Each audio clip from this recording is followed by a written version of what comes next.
Guys, welcome to the stream. If you just joined or watching this later, got the chat up so I should be able to see that. Any issues, let me know with the sound or anything like that. I have, at least I think, turned the volume down.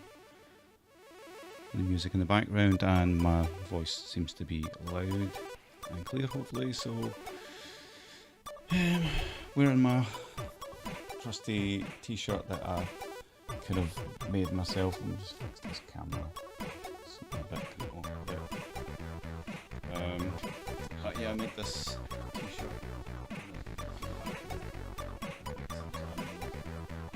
Image for it. It's a bit old now, and I just wanted to have a t-shirt for Zap Live. People ask questions about the logo. Someone was like, "Oh, it looks like the Commodore logo, but it's not." And it's kind of a hybrid between the Commodore logo and the Game Maker logo, which has been used to make this tool. You can see the Game Maker logo there. It's quite similar, and I put the little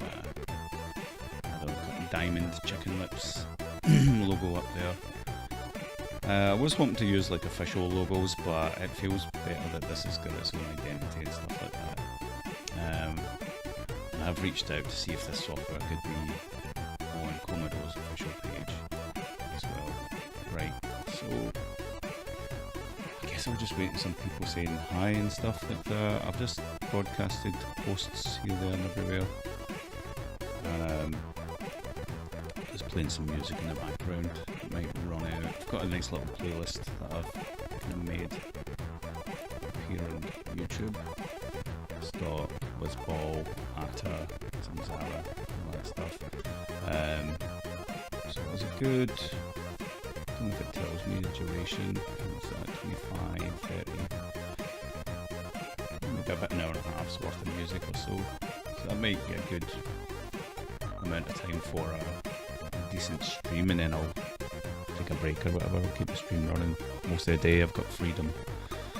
The wife and the daughter are way out, so I can breathe. It's been an awfully hot week. I've been working on meta tiles last week or so. I've been working on it for a couple of months, to be fair.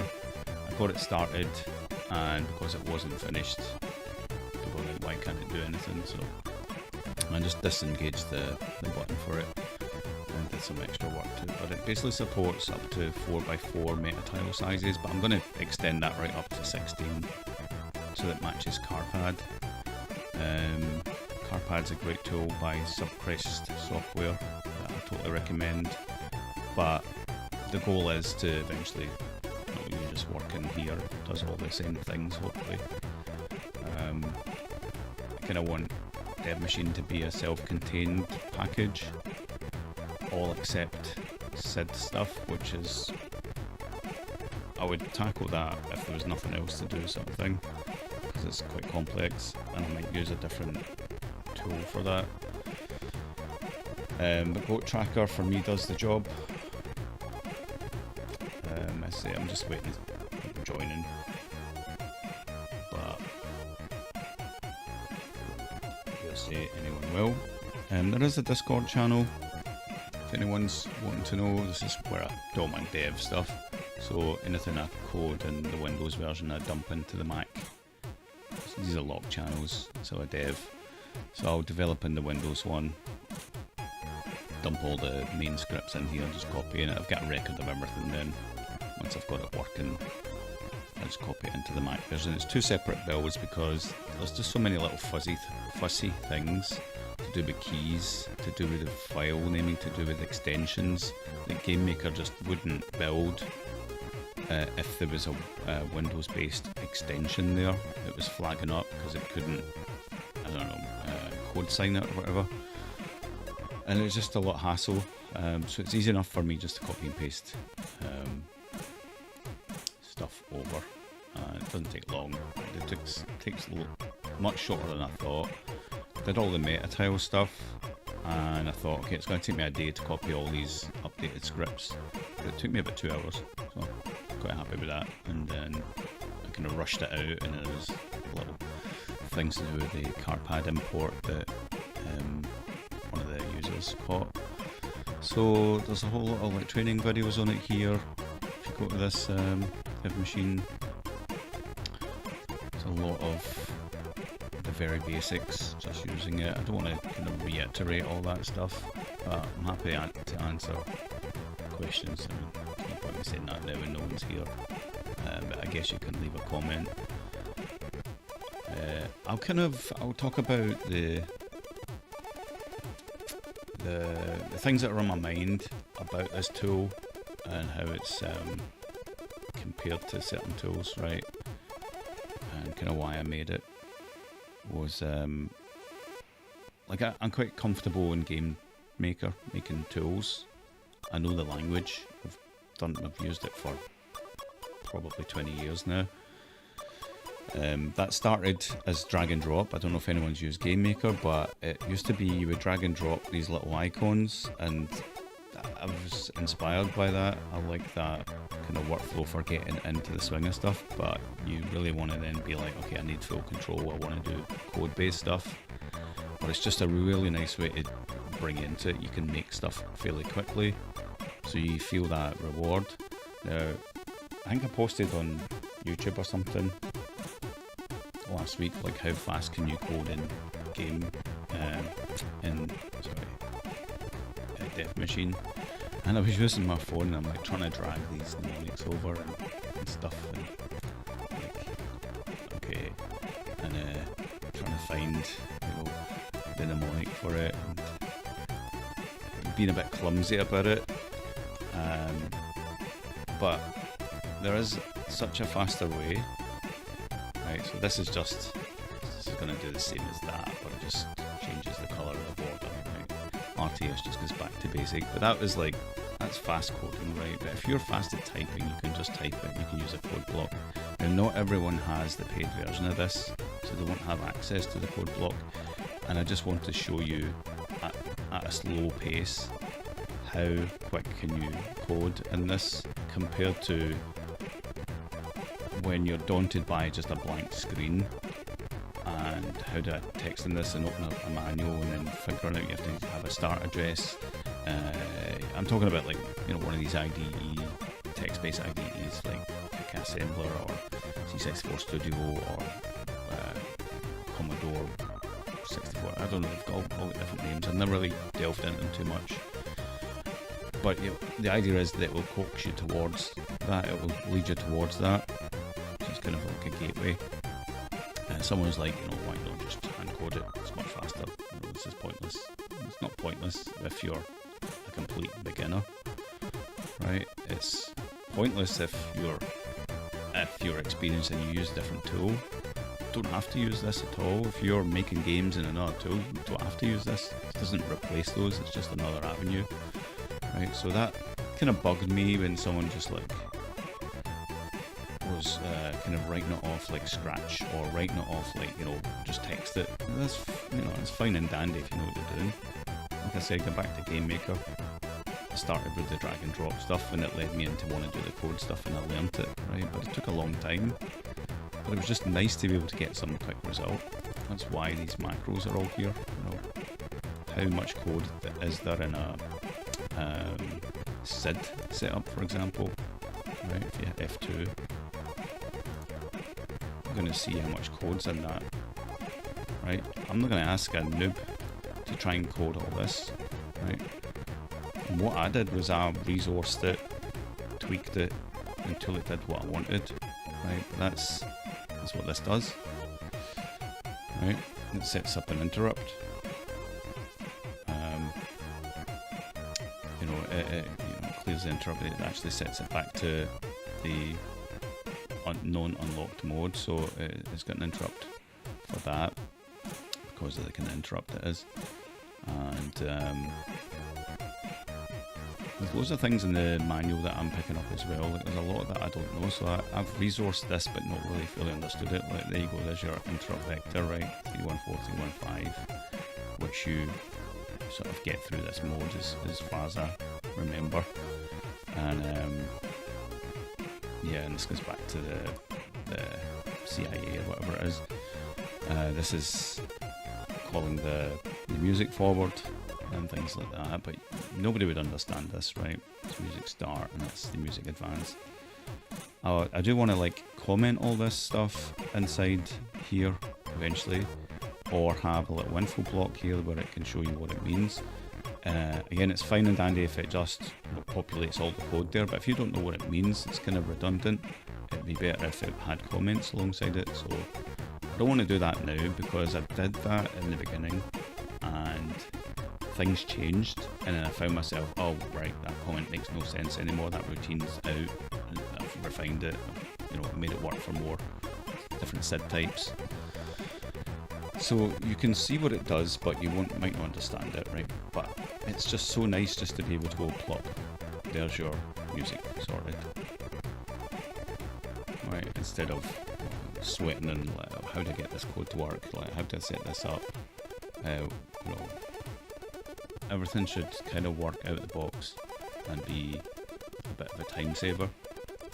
So even if you are an experienced user, experienced coder, Commodore 64, and you like everything contained in one place, such as the editors and stuff like that, then that's what I'm trying to aim at here, right? It's definitely not Scratch, because Scratch you still have to find all the resources, and it never shows you the core code, it doesn't show you the compile. This does, and as well as like, all the opcodes. So the people that just have this quick impression, like, oh, it's just Scratch, oh, it doesn't do like just text, like they don't look into it deep enough. So it's kind of like, you know, joke's on you guys for not researching it. I've made sure it's covering like the full spectrum, so I thought I'd just get that off my chest because that kind of bugged me a wee bit. And yeah, there's something else came up, like, so the sales of this was pretty stable for a while. Like think I was selling like 1 or 2 copies a day, and I just kind of stopped advertising it because we went away. I thought I could be fine, and I still had sales when we were away and stuff like that. But then C64 Portal came out of this Commodore 64 Ultimate, vertical slice, or what it would be like if you could make a Commodore 64 Ultimate game. Now that's got mixed opinions, but I reckon the bias for something like that is 95% yes, 5% it's not C64 anymore, which is true. If you do make a game for Commodore 64 Ultimate and it needs those extra features, the RAM expansion and the turbo boost mode, then it is going to be locked into that, and the game might be so good that you're then forced to make a kind of retrospective version that will run a native Commodore 64. Is the Commodore 64 Ultimate some kind of lie? I don't think so. I like how it has contained the Commodore 64 in it. It's a bit like a C128, right? It's got all these extra features and nobody sort of uses them. It's got extra RAM, but how many C128 games did we see? Not many, because the Amiga sort of was the advancement of Commodore and everything else consoles. This is just nice because it's all contained in there. Sure, it's FPGA, but nobody's going to reprogram this thing to suddenly be completely different from what it's designed to be. And it is capped, it has got a 16 megabyte limit, although yeah, you can pull data in from a USB and all these other things. I think it's just nice to have a kind of switch if a game needs it, but it will still run natively. If it's got 3D sort of algorithms or whatever, it costs more cycles. Anyway, so Dev Machine has been in development since, I think it was Valentine's Day or something, or the day after Valentine's Day. I needed to start making a game. I think because I'm prototyping these games in Game Maker to look like Commodore 64, so I've got that problem of okay, I can make it do anything. It's just graphics are just turned into PNGs and SIDs are just turned into MP3s and MP4s, whatever. And that's nice, but it's not following all the correct logic about working on a Commodore 64. So if I suddenly give a team of C64 devs this prototype here in Game Maker, they're like, yeah, can't do that. Too many sprites, can't do that. Multiplex won't work, can't do that. Too many cycles, can't do this. Right, so a good example is CityCat, but that's went through a few different chops and changes where it started as cartridge based, and we prototyped that and it was sort of working quite fine, but there was just a lot of work involved in it, so I wanted to prototype that in Game Maker and port it, so we can do it cartridge for Commodore 64 native OG. And there's other games I want to make, and I don't want to do them all in Game Maker, because I found myself okay, yeah, I can throw multiple sprites around quite easily, and it's no limit. And I was like, okay, how would I limit something like that? How would I code something like that? How would anybody code something like that? So that's why I wanted to make Dev Machine. It's just I don't want it just to be a tool for me. I want it to be something that people enjoy and support, and it's way more advanced than shoot 'em up construction kit. So going back to that video, the C64 Portal one, 22,000 views in a week or something. I mean, that's what I was hoping I would get. I've barely scratched the surface of 1,000 views in any one video. There's another tool that came out, Commodore C64 Game Creator, right? And I think it's an AI project, the looks of it. The guy just came out of the woodworks with a tool that just makes stuff. Hey man, background music is a couple of DB too loud. Thank you very much. I'll sort that out now. Let's try that. I'll half it down. Is that any better? Cheers, Solid Snake. bear in mind there's about 20-second delay before I'll respond to you because of the stream and all that stuff, which is, I wish I could get around that. Maybe I need some sort of device that just makes it instant. That would be better. And I'm sure there's something like that you can get, but I'm not really set up as a streamer yet. So going back to that C64 game creator, I think it's an AI project. You can tell by the the splash screen and stuff like that. I don't mind it. I like the idea of being able to make stuff from a template, but I think stuff like that will be limited. Although I would still use it to prototype something. You're limited only in terms of design, but then the graphics you can do whatever you want. Music and sound, I guess you can do whatever you want. It does seem quite versatile. I'm curious to see how that develops. So there's a few competitors out potentially. There's also Visual Assembler, which has started to use this 2D workspace, and I was kind of like, damn it, okay, that's now not something that's unique to mine anymore. I still like how I've laid things out and progressed, and I don't mind if I inspire other tools to do the same. I really don't mind. It happened with my hair strand design tool, where I made hair strand designer for making hair textures, and it went crazy for the first 6 months. I turned over quite a decent bit of money from it, more than I thought. And then a competitor came out and just blew me out of the water. They had much more features, and that was a good year and a half later. So I think that I inspired something like that. So I don't mind that I inspire people to make tools, and I can see, because of AI, a lot more tools coming out. People can just do what they want. Like, I can rapid prototype something through AI if I wanted, as like a HTML thing. I was showing my sister this when I was up visiting. It says, look, if you wanted just like a web page to do something, you can just ask it to do it. And I was like, it's kind of like, it's mental, but it says, but think about how many bottles of water that actually is, and how much power is being consumed in all these big data centers that just have a terrible carbon footprint, and the ethics behind it of, okay, you could have paid someone to do that. I like to think of AI as like an enabler, but it gives you a prototype that then you can then hire the right people to do the things later. And I think it might be a good catalyst for a kind of economy there, like rapid prototyping for investment, and then getting money to then hire an actual team of people. So you've kind of enabled a job to happen through a vision, as long as you can see the vision through, and then carbon offsetting or whatever it is you're doing. A lot of people just don't want to give money to these big giants, because it's all bad investment, or a bubble waiting to burst in terms of investment. I mean, joke's on them for that, but when the prices go through the roof for hiring, subscribing to these things, then, and you're halfway through a project, instead of it being, I don't know, £5 a week, it might be 50 quid a week. Still cheaper than a developer. You can argue it either way. And there's plenty of things in the world that are bad for the environment that we just take for granted, such as driving cars and how wood is produced. There's a lot of energy goes into just a plank of wood, when you could just go and find a tree and chop it down yourself, right?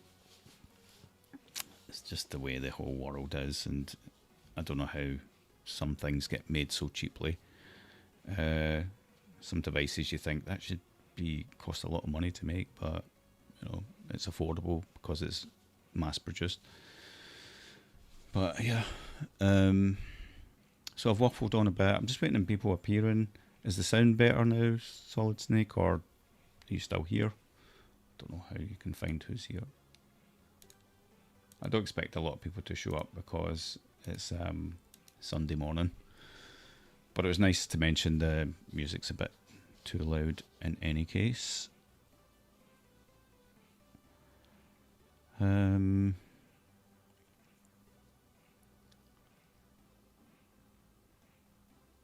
So I'll do something shortly. I'm kind of waiting on people to be joining and asking questions, but like, it's Sunday morning, people are just waking up and might just be joining this stream. Let me start making something. So I'll do something with the new meta tile stuff. Let's just make a cool tile set, why not?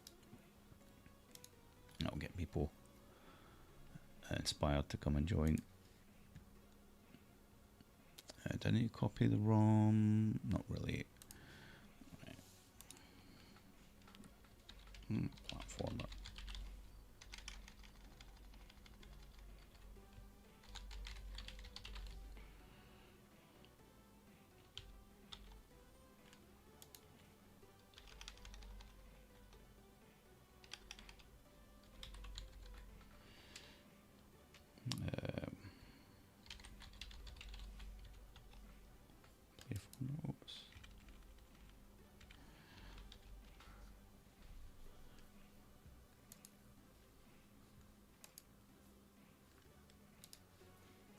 Cool thing is you don't have to edit your character set here, you can do it directly here. Right, so mix mode, that's good. Let's think about colours. Yellow, green. I was thinking the other day, what if, this is kind of pointless, but what if your lower colours were also the lower 8, your other colours were also the lower 8? Like, I'm trying to think, would that make for a unique look or just be a complete waste of colours? But I kind of wanted to try it.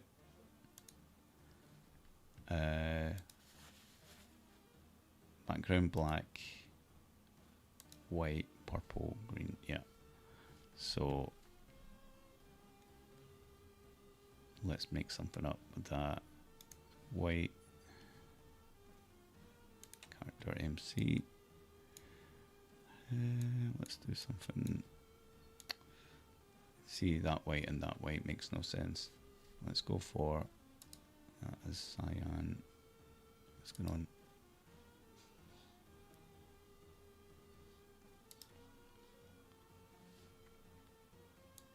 Okay. That's not what I wanted. Yeah, access to green then. Right, so I'm making up these meta tiles.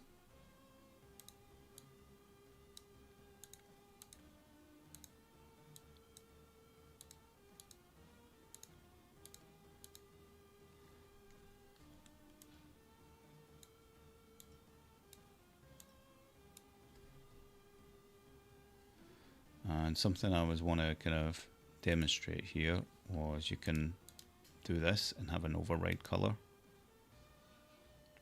which means even though the character itself is baked in with the color and the mode, the multicolor or high res mode, you can do an override via this.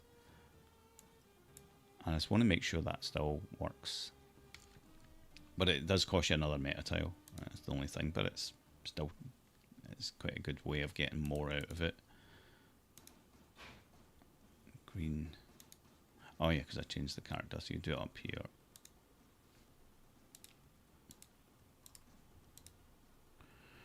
Right, I'm going to copy that to a map. And I just want to set this up just to see how it looks. So that's character set. And it's a meta map. And we just need a game loop.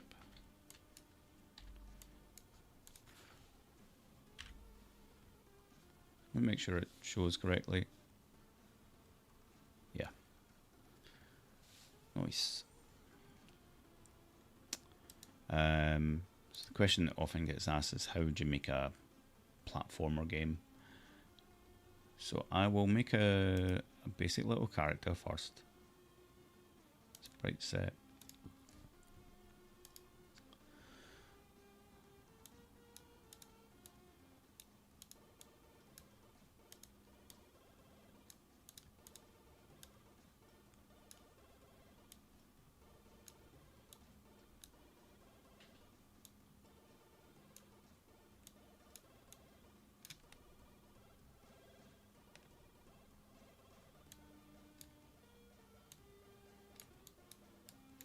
I quite like that, little shoulder pads.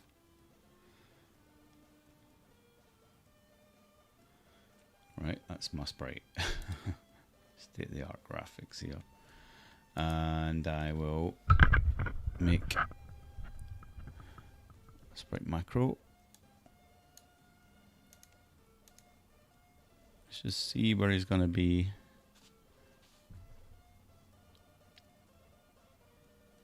He's on the edge there.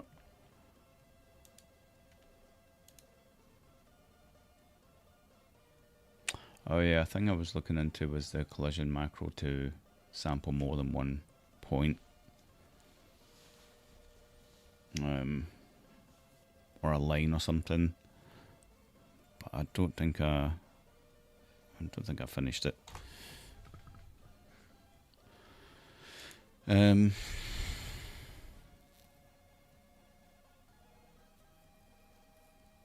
Right, he's fine. I'm just going to move him left a bit.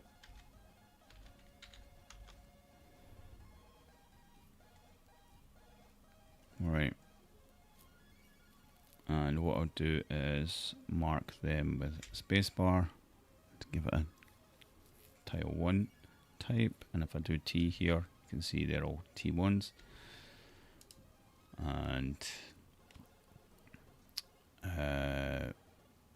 the idea is if he's not colliding with, this is a, oh, that's a basic collision. You can use a basic collision if there's nothing else to collide with. Yeah, if it's just a single tile, like any tile, you're not going to use that very much. Collision advance is what you want. Pick the map. Tile 1, what happens when you hit tile 1?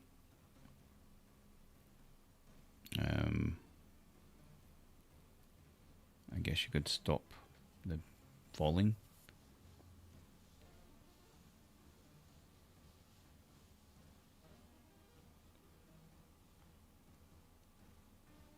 Just try to think of different ways of dealing with it. Let's put that there.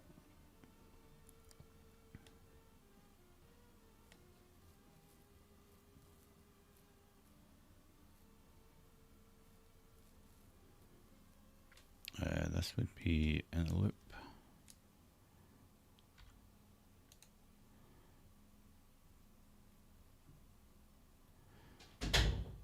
Oops. I know what to do. We'll do a move.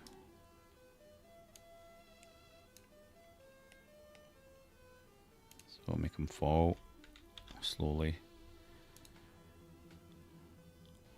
Don't know if I need ninth bit for that. So he's going to fall slowly, but and these are JSRs.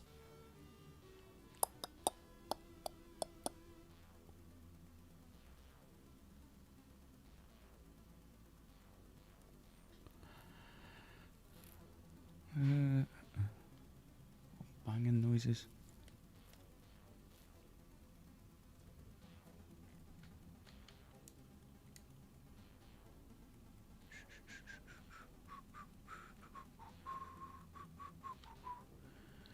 Let's do a joystick macro just so I can move left and right. Yep, check for left and right.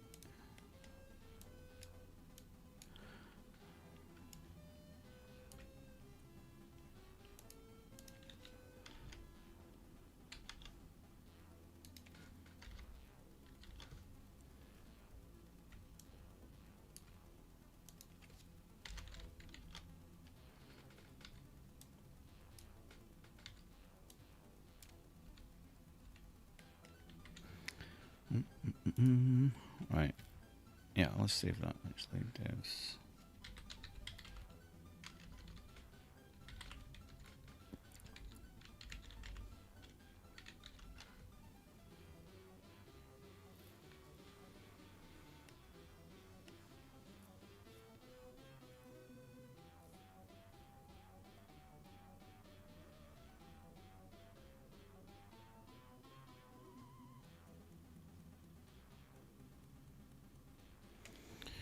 Alright, if it collides with tile 1,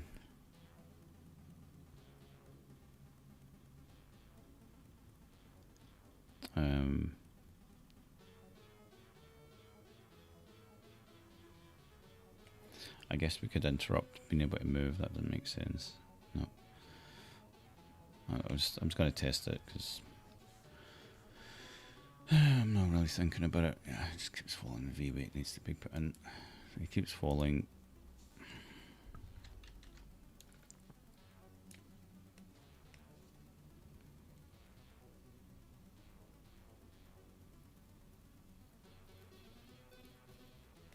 Get an idea. Stop fall. What we'll do is I'll use a var.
Don't know if this is the right logic, but I'll try it.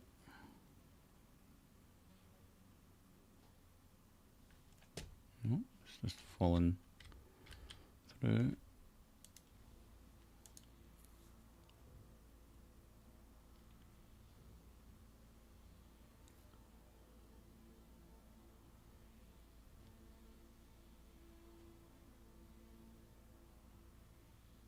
I suppose it gets set to 2 there, doesn't it? Like do the move after it.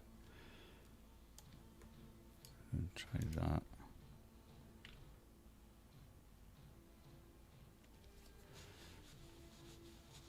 No.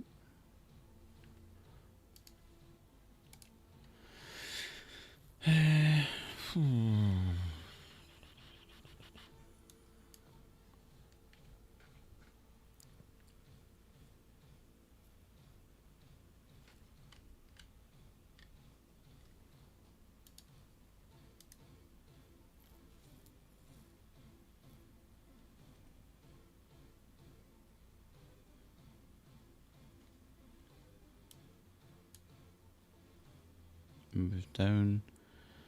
As you glide in. Stop fall. I think maybe I need to move them back up.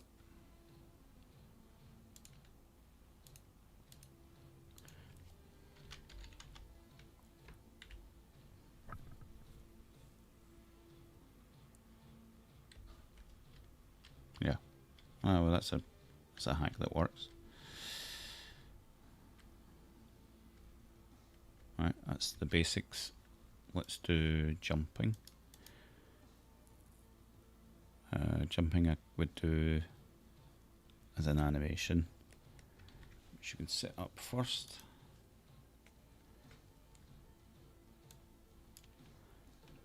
Sprite zeros frame, I'll leave that. X offset, I'll leave that. Y offsets to -2, -4, -8, -9, -8, -4. Oh, 9. No, not -9, 0. And just start going down the way. So 9, 8, 4, 2. 233 bytes just for that. Just the way it goes.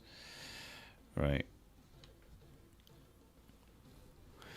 A bit more complicated, the animation node, when you don't use loop, because you've got these calls. So up, the jump up.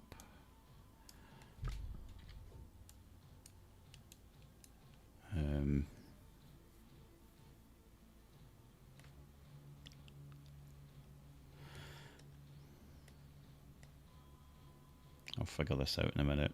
I kind of need to do it bit by bit, even if it's wrong. GSR.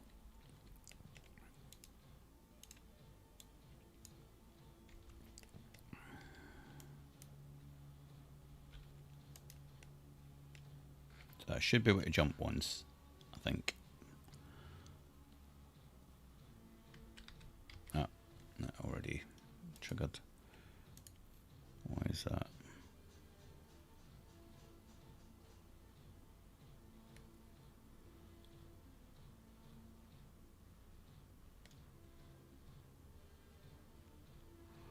We should be triggering already. Oh, there. That's, we see that because he's hitting the ground.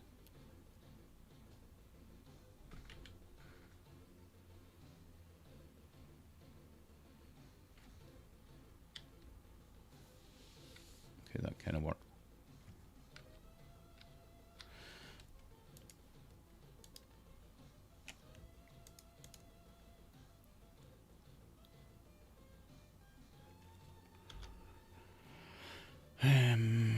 Right, is it done? Okay, jump done.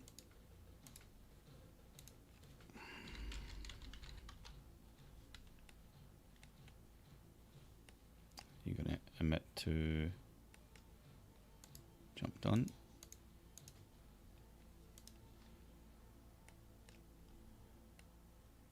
And if jump done is equal to 1,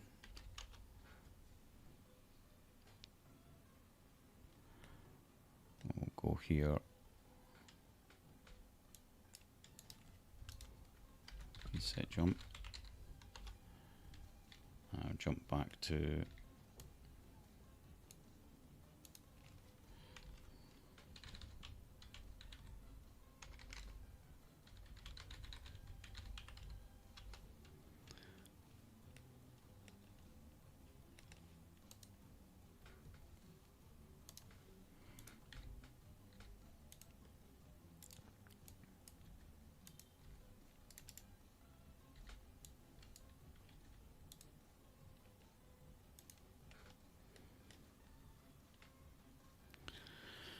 okay.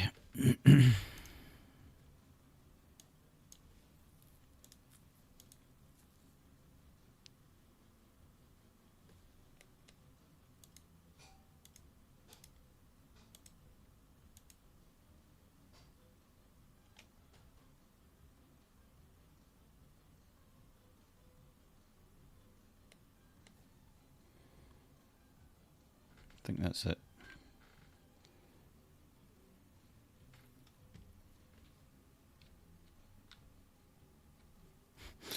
Although it's not very.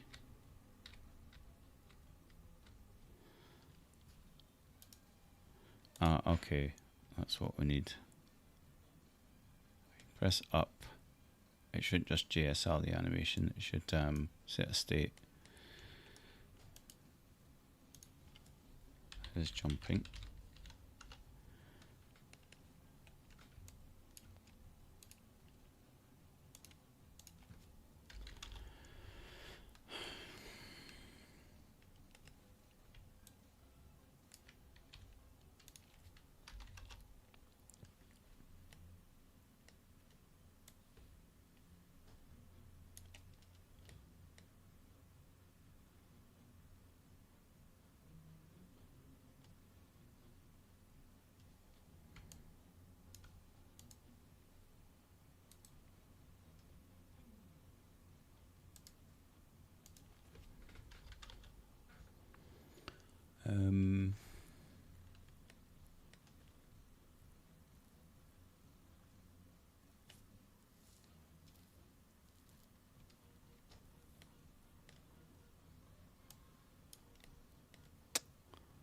Sorry, those doors are banging and annoying me right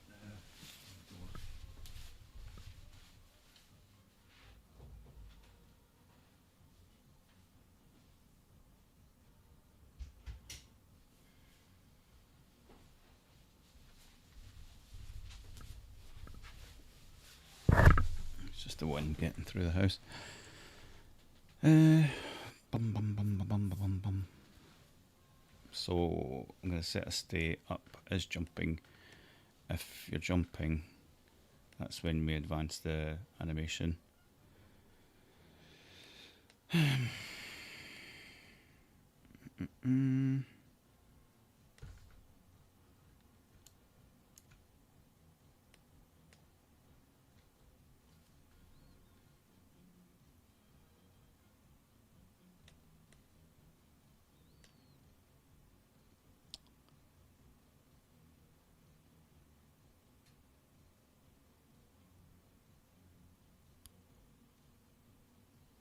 No, what we want is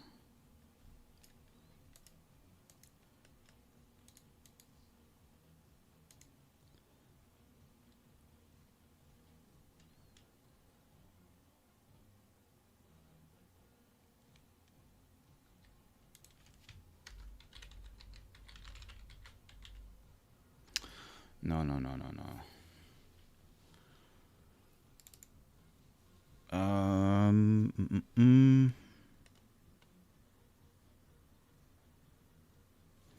Well, we need to reset it when we land at least.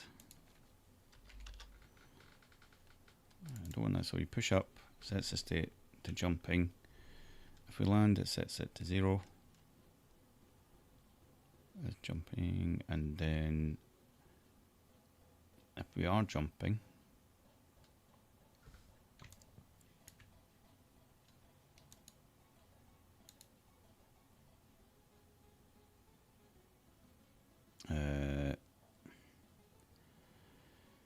not equal to 1. Yeah. Skip. Jump anim. I think that's it.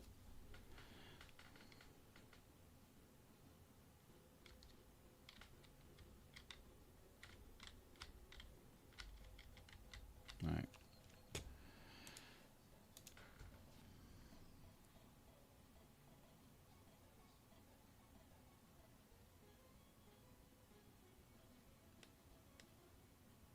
Because he's always hitting the ground.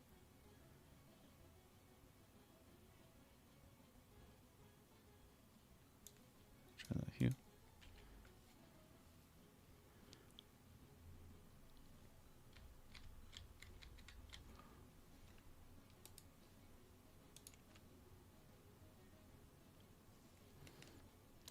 Just try to take that out first.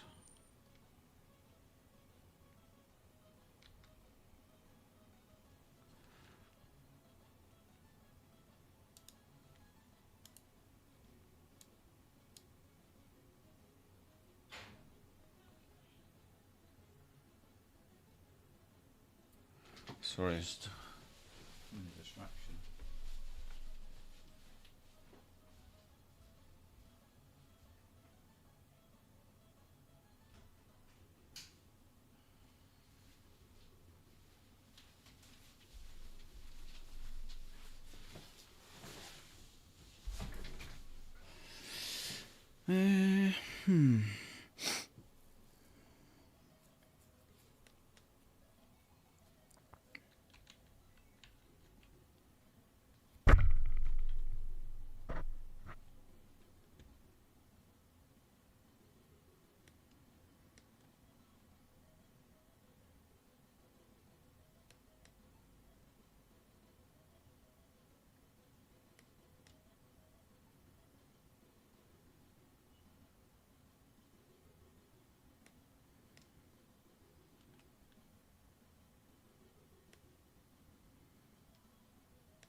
put up some debug stuff just to see what's happening. Print, print, print, print, print.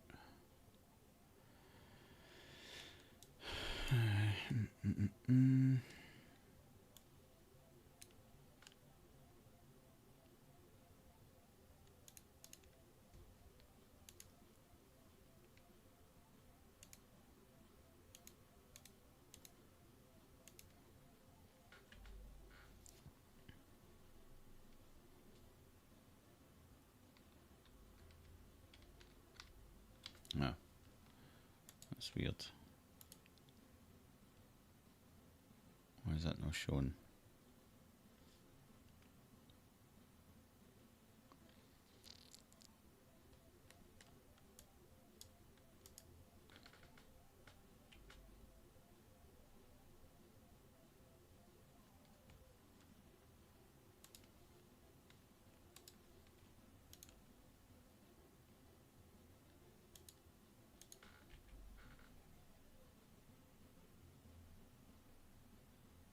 Because the color RAM's black, probably. Let's just do this then.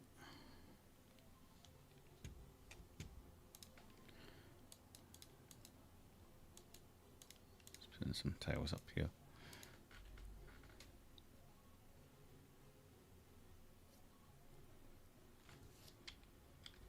It's weird, it still shows.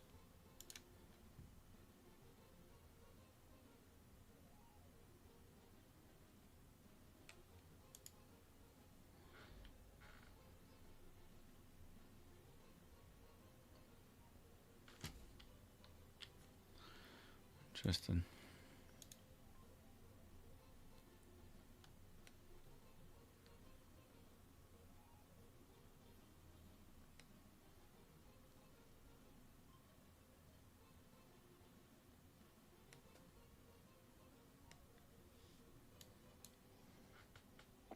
Character set doesn't have any characters in it. Happens a lot. I'll make a new character set and move that to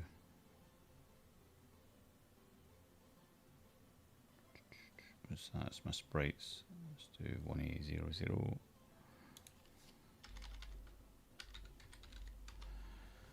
And hopefully, if I do this, copy ROM.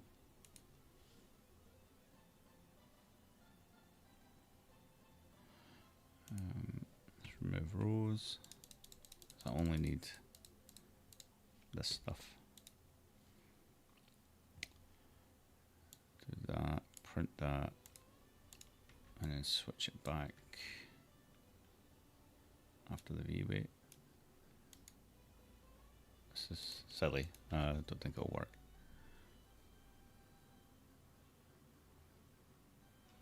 Anyway, it helps me debug it at least.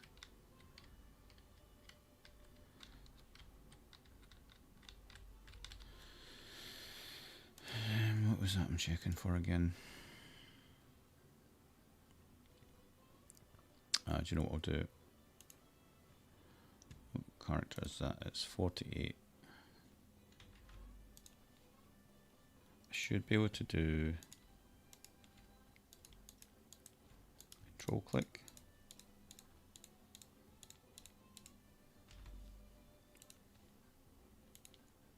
And then edit this one.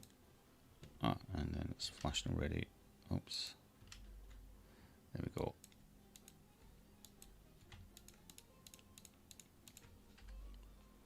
Right. That should give me what I need. And then I don't need to do that. Or that. And then get rid of that.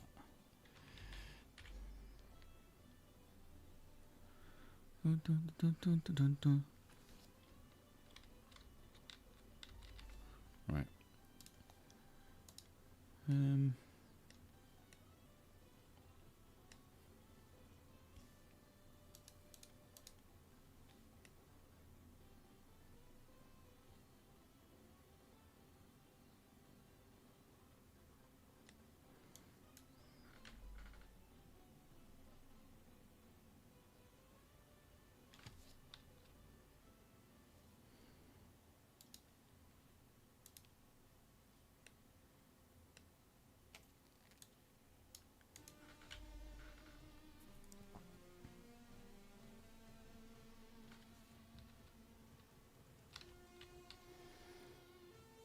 because he's always touching that, but you should only be allowed to jump if he's touching this. Is jumping like can jump? Jump done.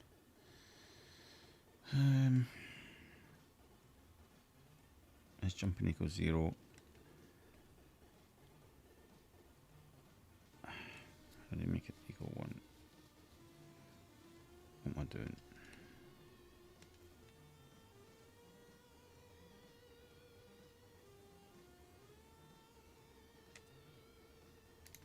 I don't like these just now.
Yeah, no worries, man.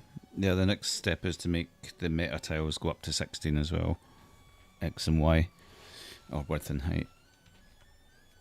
Because I quite like the shoot 'em up construction kit because it's 5x5 and it fits nicely, like 8x5 tiles. 8 across 5 high, fits perfect. I'm just trying to make this jump animation logic work, but struggling. Okay, that might be, oh, at least I thought it was it. Yeah, it needs to be reset when it lands. So I thought I was resetting it. Jump done.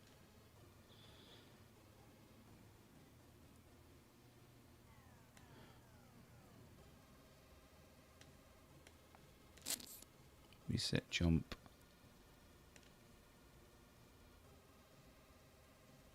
Ah, when I collide, I could also reset it here.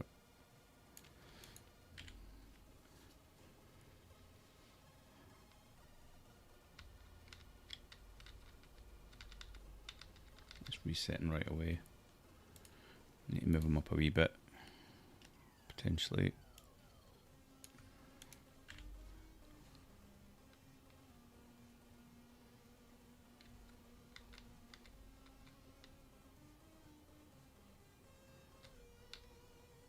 Okay, so I have to be holding it down.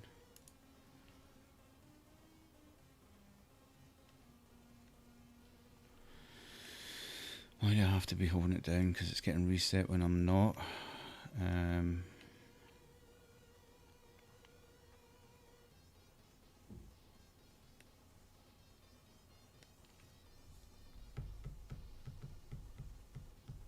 How did that actually look? Is it actual?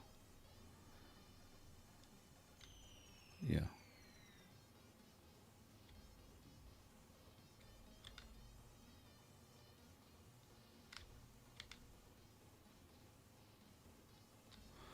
Delay is very long as well.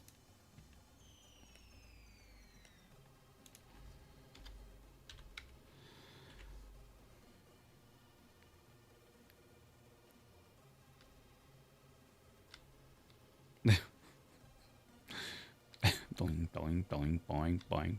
Bye bye. Right. This is all over the bit because I'm trying to fudge him from falling through the ground.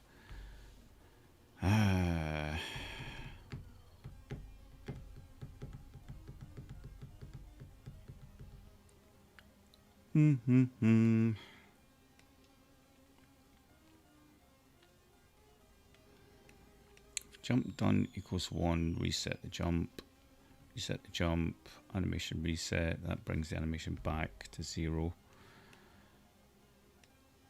Is that necessarily, yeah, that's fine because we can also reset it here if we touch the surface.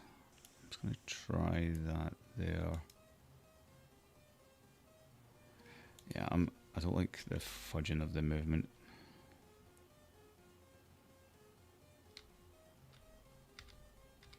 Ah, that sort of worked, but off he goes because he's moving down more than going up. Have I got this wrong then? 2, -2, -4, -8, -9, do nothing, then down. Particularly that last 2, because I already sort of fudge move him by 2.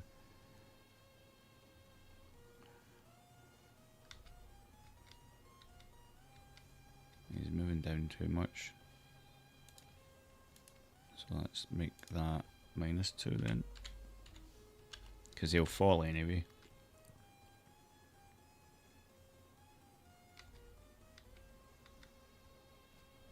Balls. Right. Fucking.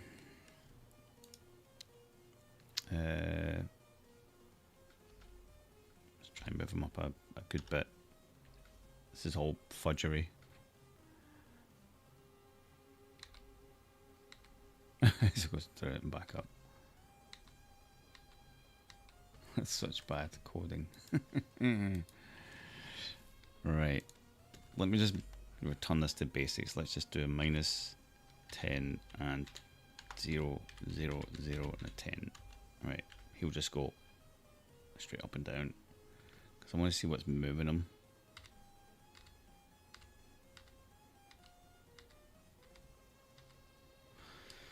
It's like it's still playing the animation. Where's the animation getting played here? F skip jump is jumping. Okay. So that's still getting carried, but it needs 2 F cases. It needs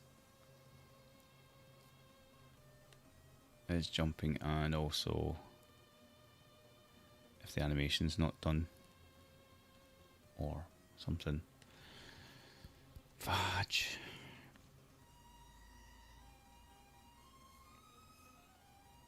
Ah, what if I reset here? Just reset it anyway.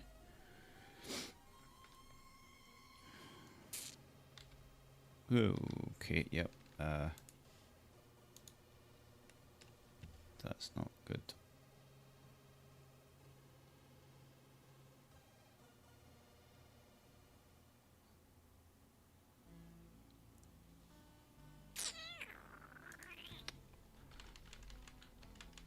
-2 got 0 got 2. That's the tiniest jump.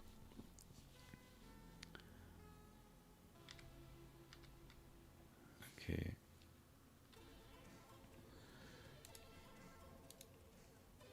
Right, I'm just going to put this back the way I had it because it is the way I want it. -2, -4, -8, -9, 0, 0, 9, 8, 4, 2. Right, that's a jumping motion.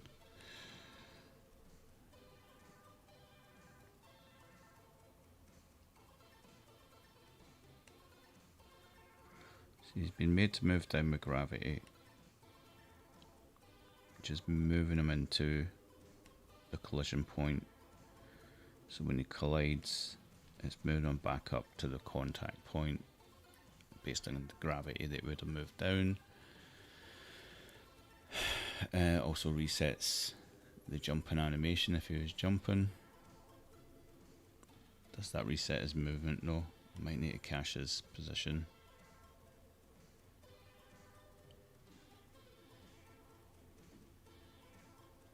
Because he might have moved halfway through the animation. God, this is complicated just to make him jump, but I'm pretty sure it's just me putting all these nodes all over the place. Going up, I'm not going to rely on that. As jumping equals 1.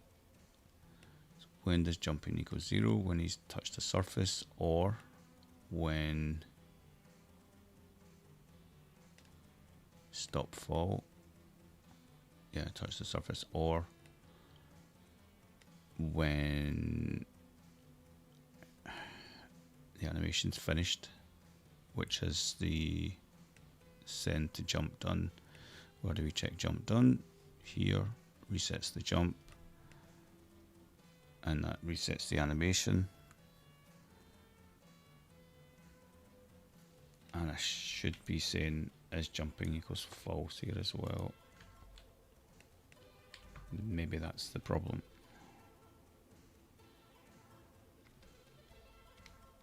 Now he's always in a jumping state.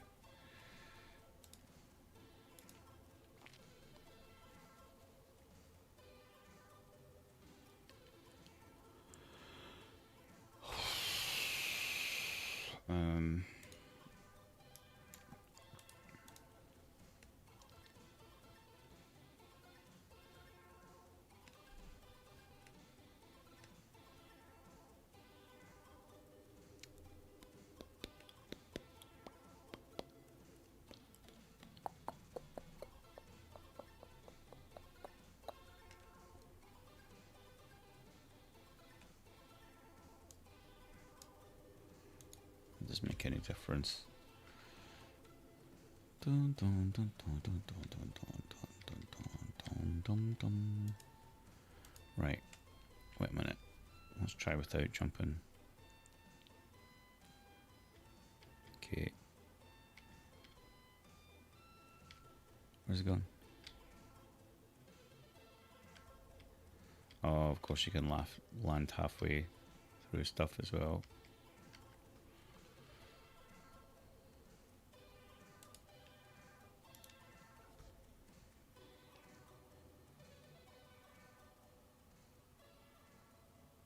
It needs to move to like a contact point. I don't really have that in place.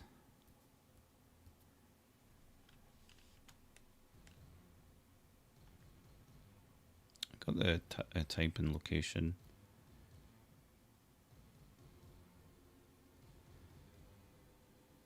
But then I still need to back work. That just gives me the screen car location.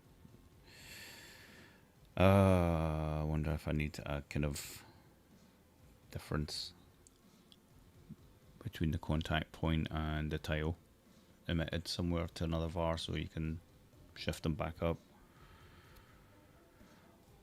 Or don't move them.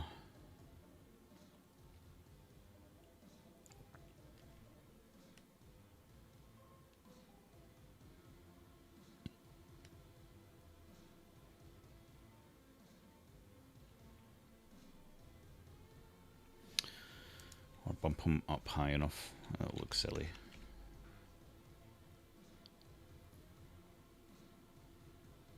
It's just doing it all the time. This is broken anyway. So that's actually 2 is quite good for that. And counters the gravity.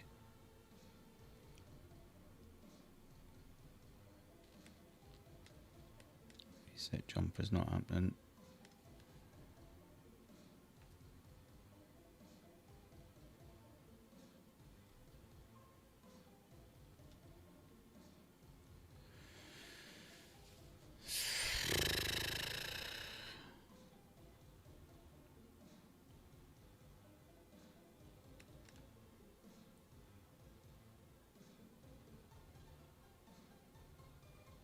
This is always going to happen, isn't it?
It's resetting.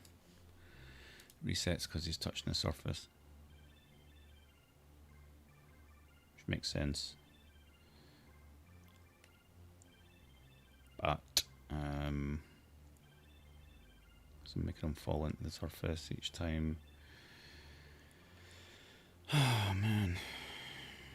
Stop fall. Take that out for a second.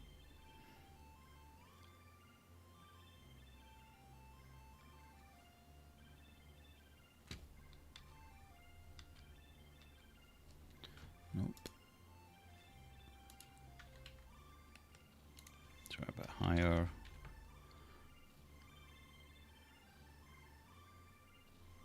Yeah, I thought that might happen. Boom, ba boom, boom.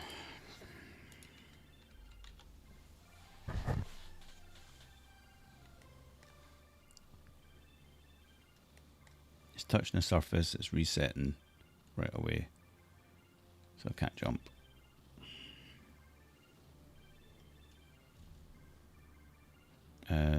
F is jumping.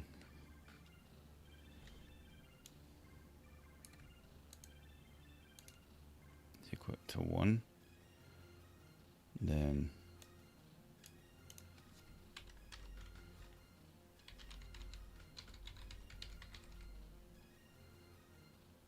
I don't know what I'm trying to do, but let's just try jump over all that. Jumpity jump.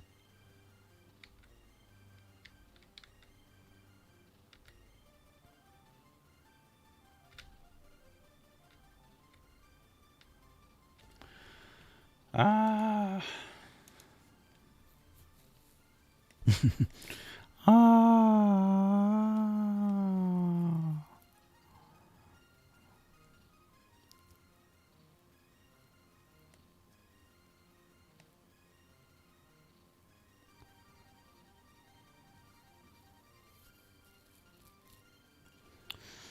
I wonder if it's the problem with making him fall there. Let's try to do that after. He'll just fall through the platform. He's trying to.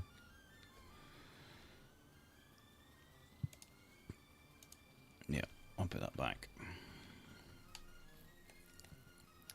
If we press up, it goes here. It says this jumping equals true.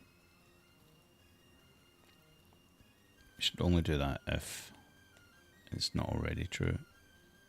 Well, it doesn't really matter.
That's the correct behavior.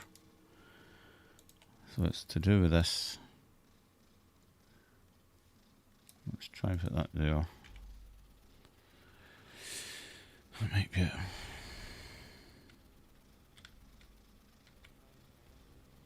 No, but it's not falling right away. Why? Set it here.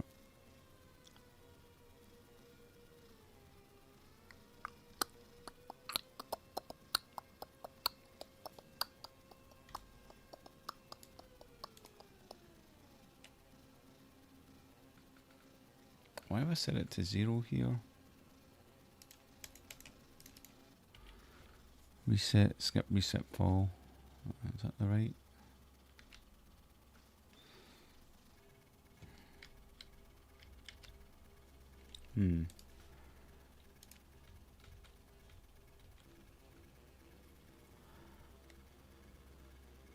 Falling speed 2, so if jump done, reset, jump, sets this falling speed back to 2.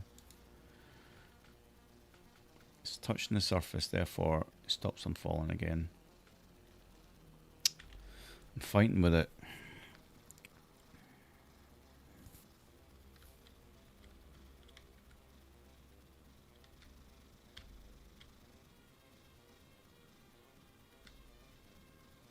Plus, if you keep pressing it, it never really resets.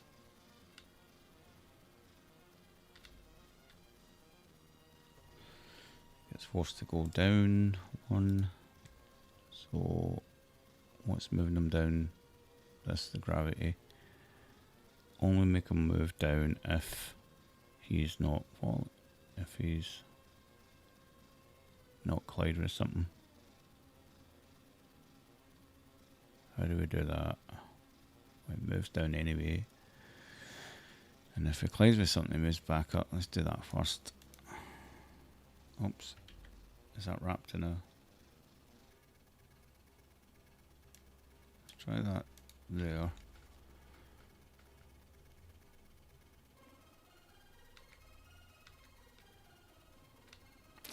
Man. No, it's not falling down. Right. Oh, fucking hell.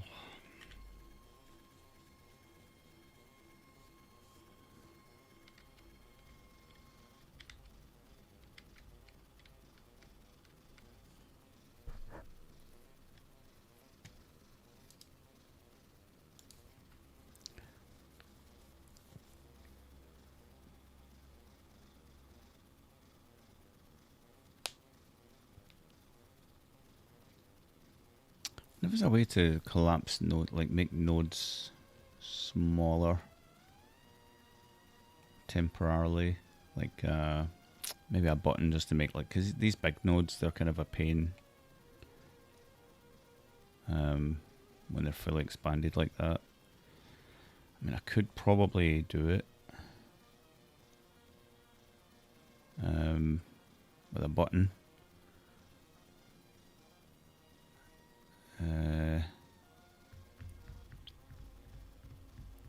It's just that all the text and all that's built into the node anyway, but it would help a wee bit. I'll think about that later. It's just there's too much to read. I mean, I could take that out for now. It doesn't really make much difference.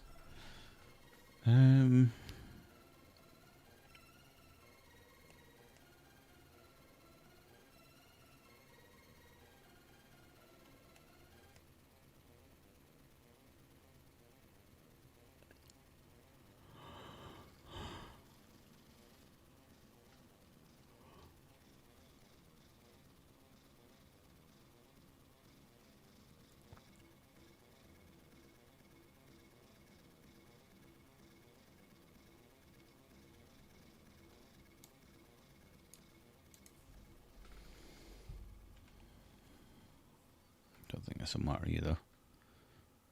So he's touching the surface. I can jump and land on it. It only falls then. Why is he not falling right away? So skipping this bit completely because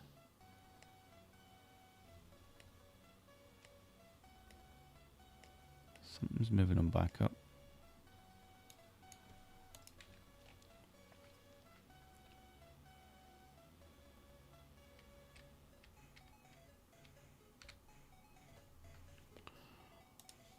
So it's the same difference if that's there. He's not able to fall. Even though I'm asking him to fall.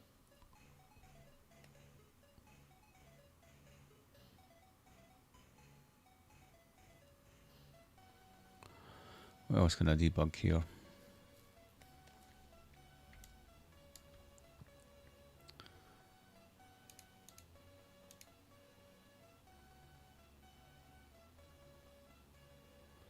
falling speed. Yeah, let's have a look at that. Dun, dun, dun, dun, dun, dun, dun. Huh? Yeah, it doesn't kick in right away.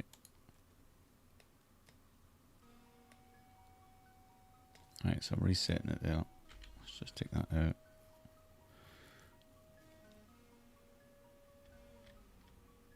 Huh. Apart from when jumping, so if is jump, UV up is jumping, falling speed equals 0. And then it will get set back to 2 somewhere, I think. Yeah, there, when the animation's done.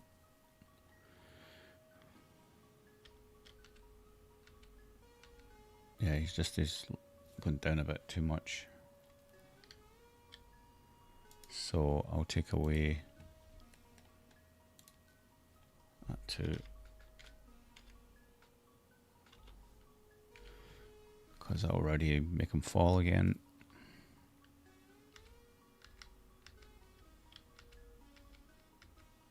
Yay. Right, now we need like top right to work to move them and all that, so up and right.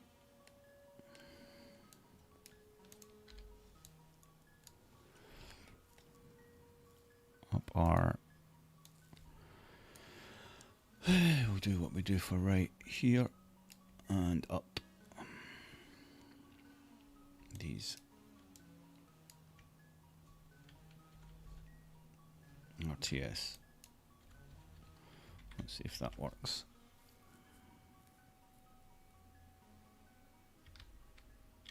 Oh. And you can keep jumping when you're in the air.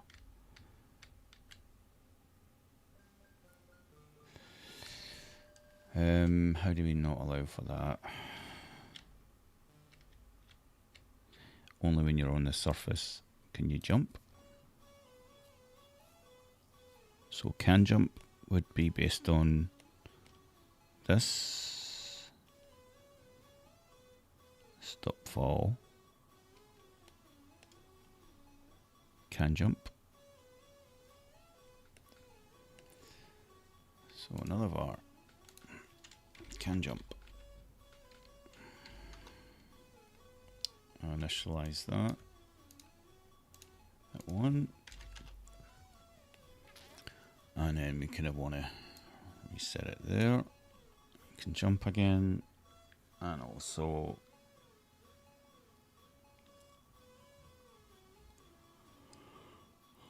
I think, is that right?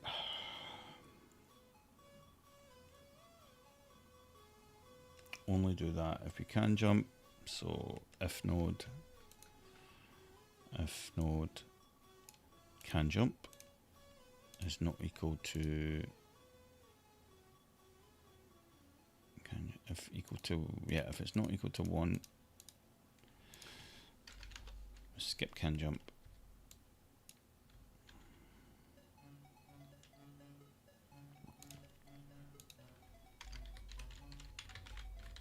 Test. I need to get a good naming convention going because it's all over the bit. Right, let's see if that works.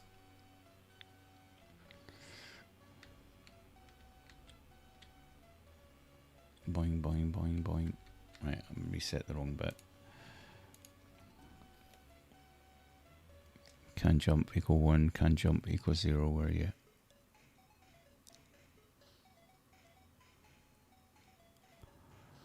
Can jump equals 1.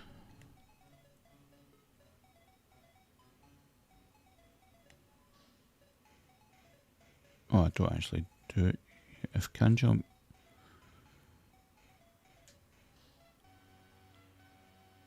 not equal to 1.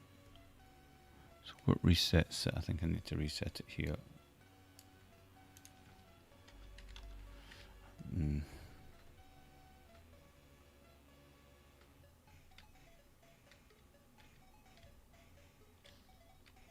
I can still do it.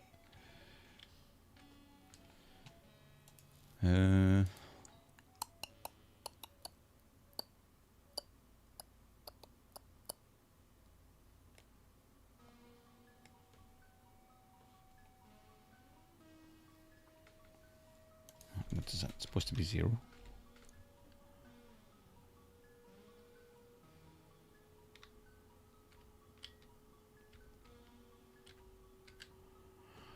Nine. Right, let's debug that one then.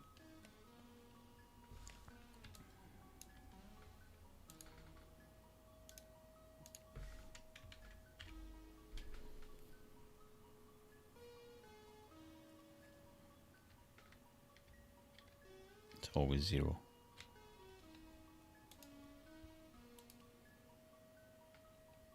Can jump equals 1.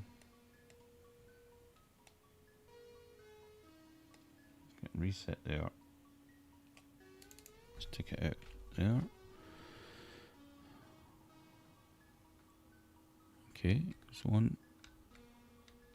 Oh, it still allows me to jump though.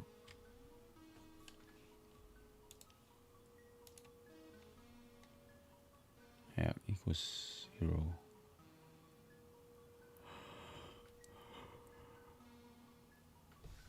And jump equals 0.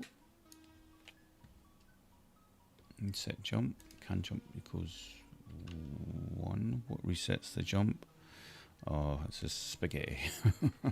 I don't know. Oh.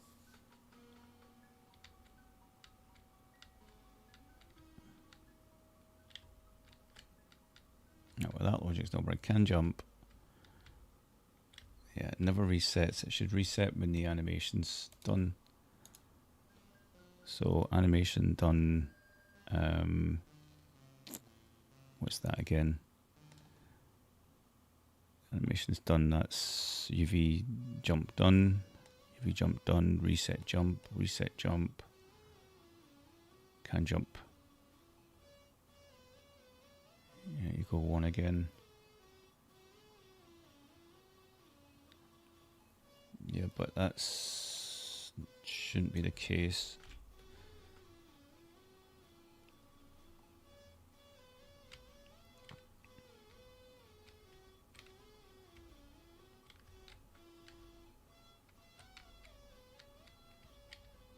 Oh, he's not landing on there either because the animation's forcing him through it.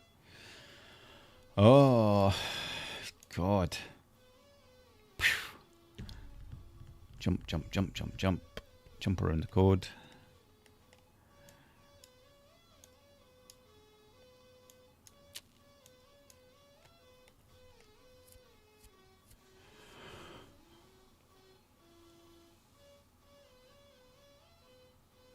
This is not elegant at all. It's just too many checks. Right.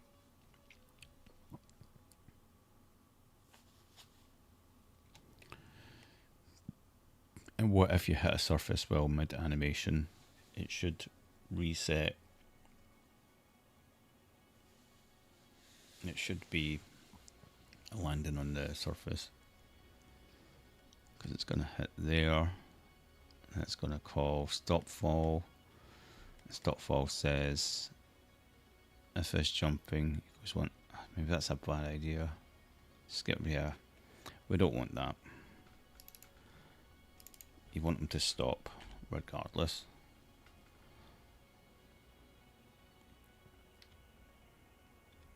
Should be able to land in that. Yeah. Although he sort of hits it. Oh, he's not falling down.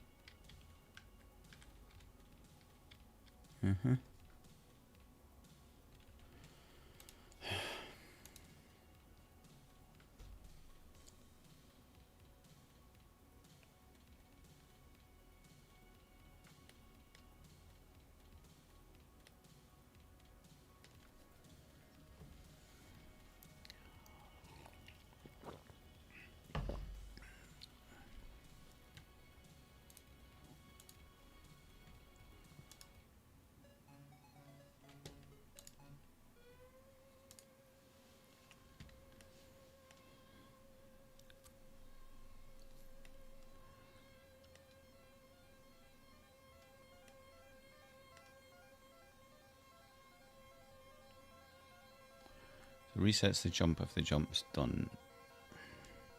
That's fine. And And it should also reset the jump if you collide with something, which is stop fall. Yep. As jumping is no longer the case. Does he need to move down?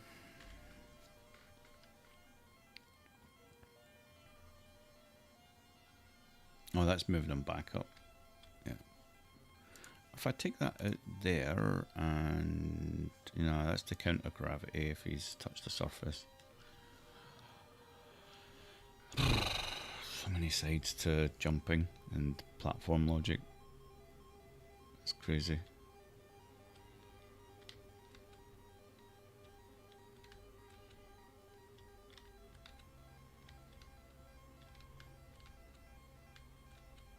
See, it should be more like that. Although if you just tap it, because you're no longer pressing, and he hits the surface. Does it reset? It resets the animation. Yeah, that's right.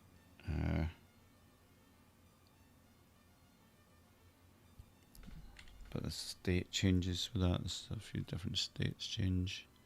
So jumping normal, we've got -2 at 0, -2. So it's gravity back on.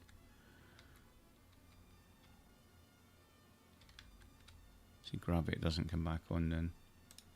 If you jump and hit a surface, so basically if this gets called, stop fall, gravity doesn't get switched back on. That's the fall speed. I'm going to bring that back here.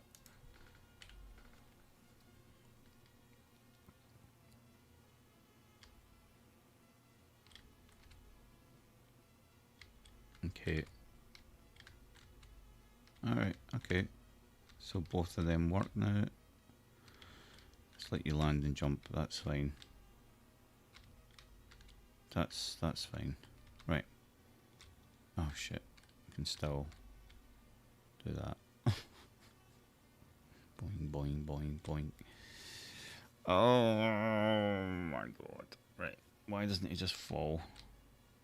He shouldn't be able to jump if...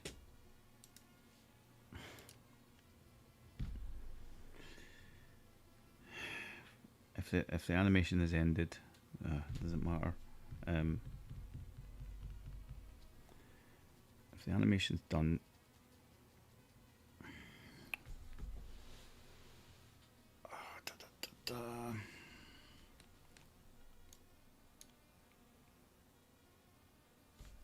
save it.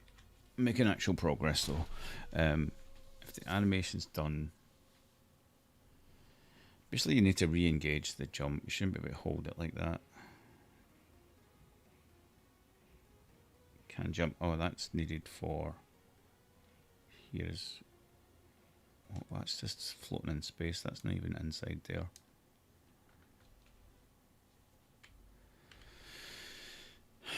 That's silly.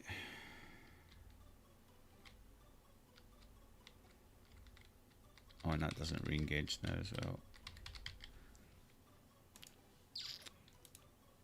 So can jump equals 1 again when we land.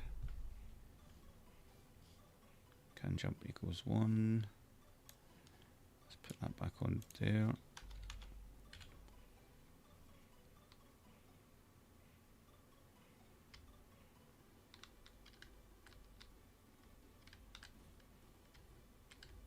Oh, okay, that was a bit better. That was a... That's because I pushed the other direction.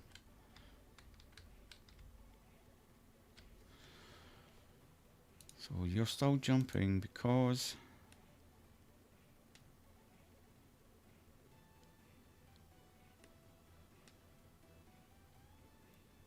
Animation ended. And I said you can jump again. But you can only jump again if you're hitting a surface.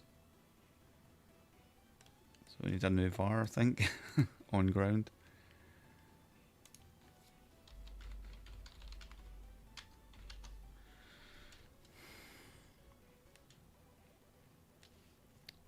which is here, the collision stop fall.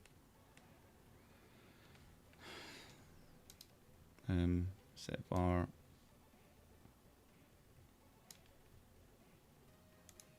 Oops. On ground equals 1.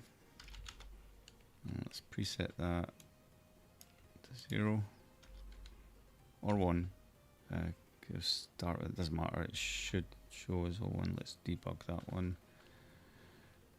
Top left. On ground. Right, let's just see if it's registering correctly first. Yep, on ground, right.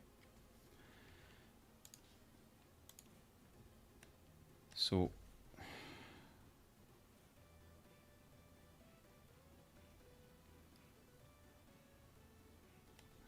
would I do that as well?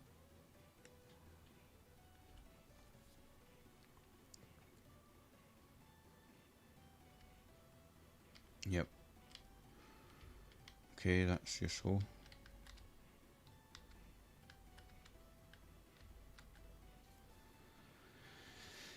Okay. So we should only be able to jump if we're on the ground.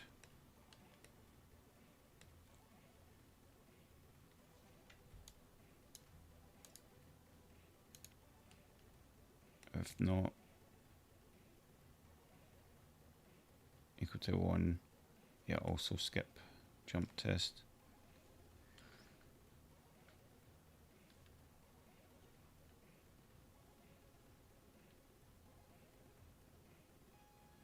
I don't think that's going to work because I don't like the logic of that. It looks wrong. Yeah, it's still jumping. Oh, wait a minute, maybe.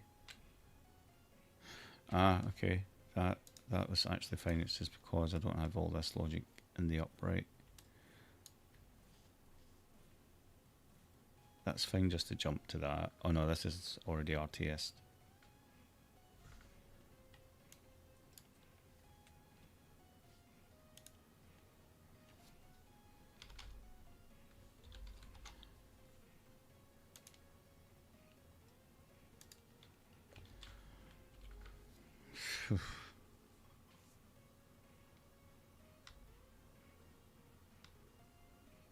I don't like that.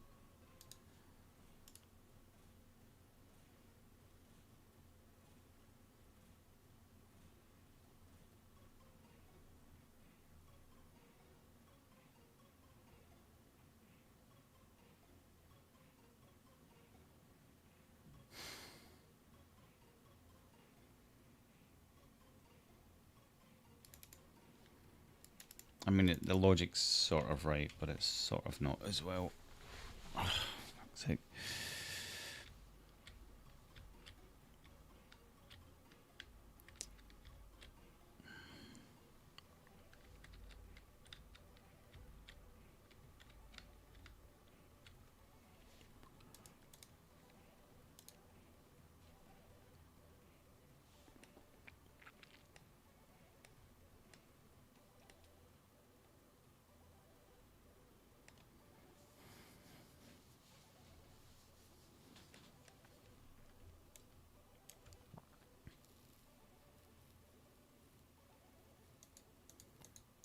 The way I tend to think is like, I always think like in this way.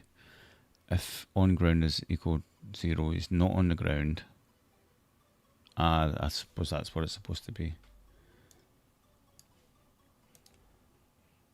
Let's just change that to skip jump up right. If he's not on the ground, then skip. Yeah, that's probably what it's supposed to be.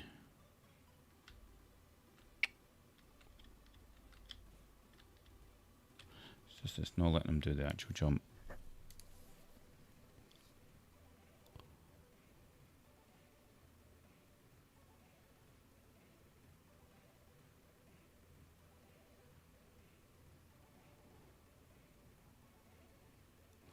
Like I need these conditions where I've got like two cases where the animations ended as well, then that's a can jump then, isn't it? What have we got here? I've also got some dodgy logic here on ground.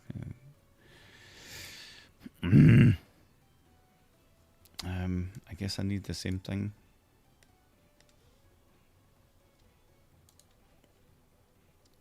Yeah, I'll call the same one there.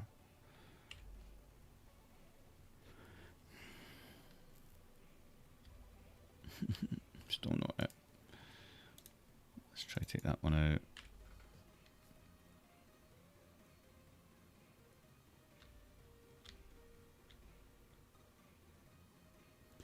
You shouldn't be able to jump. So what is 0?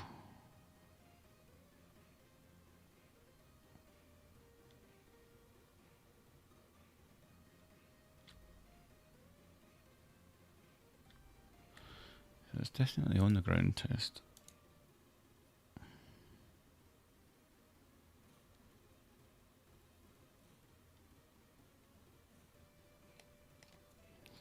There's jumping. I guess that can go there as well.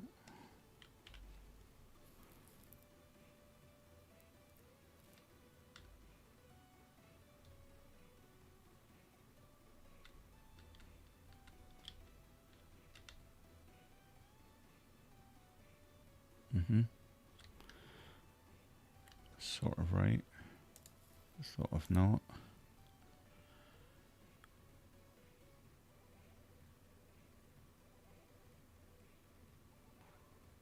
So I just want him to do the actual jumping animation.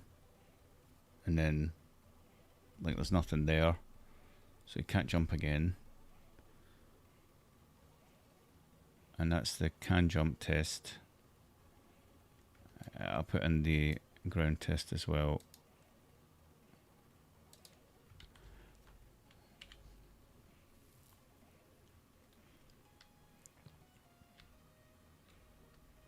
It doesn't really matter. He's not doing the animation. He's not doing the movement. He's doing the animation, but he's not doing. Do you know what I should do? I should build it into the. No, I don't want to do that. Damn it! I still want it to animate while he's animating, while he's jumping.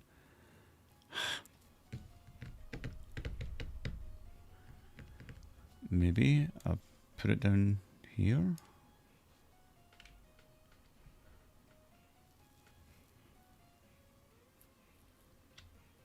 Yay. Right, that's better. Let's do the same for up left.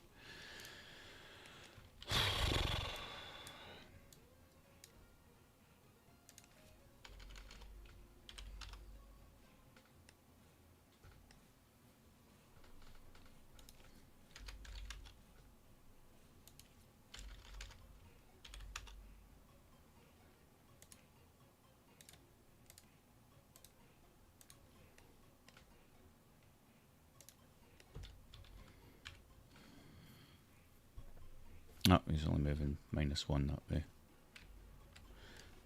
Fine, let's change that.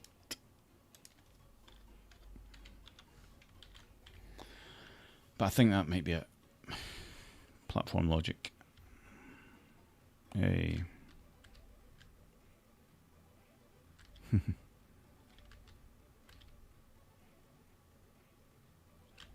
Yay! It's working. I wonder if you can get caught mid-tile.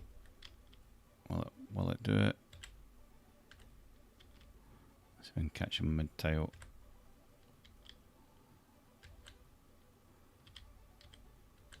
Yep, mid-tile, caught in the tile. What then? You can still jump out of it. It looks bad.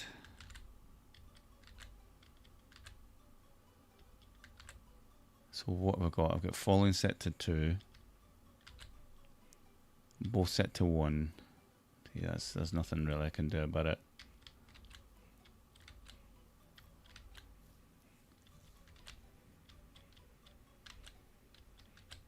Yeah, you can get stuck mid-tile. The only way to fix that would to be to know the offset between the probe point and the top of the tile, essentially. But the way around that is just to design the tiles in such a way that they look sort of 3D. So I would do something like, what am I doing? Why can I not edit the tiles? Oh, I'm using that colour, that's why. Right.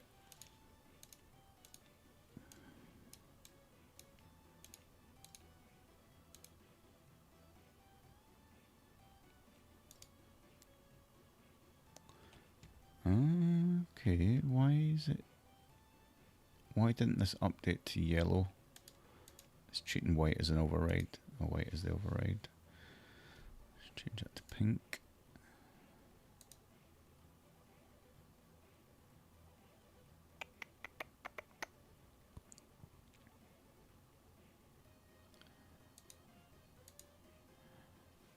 Okay, let's do copy and paste that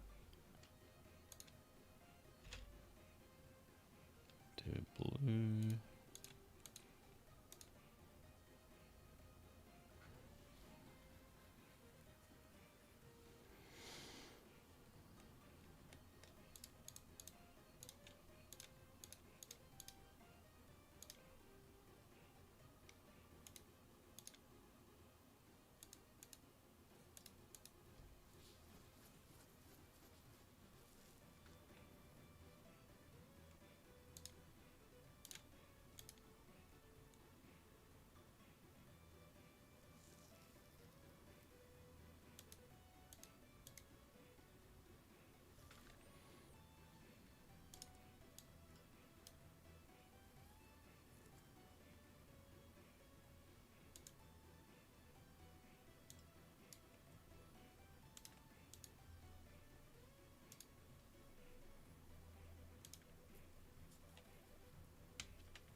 Is that shown as yellow? The whole thing's got a yellow override. Let's reset that.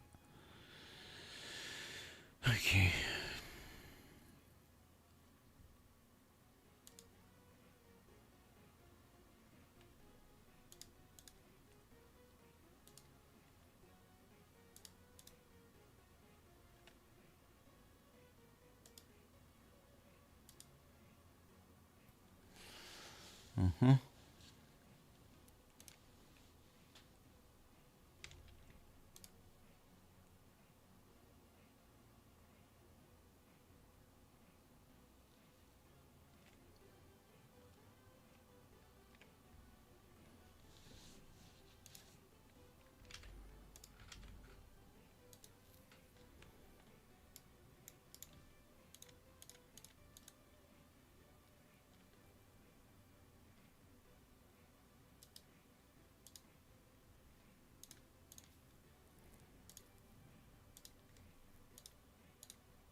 Right.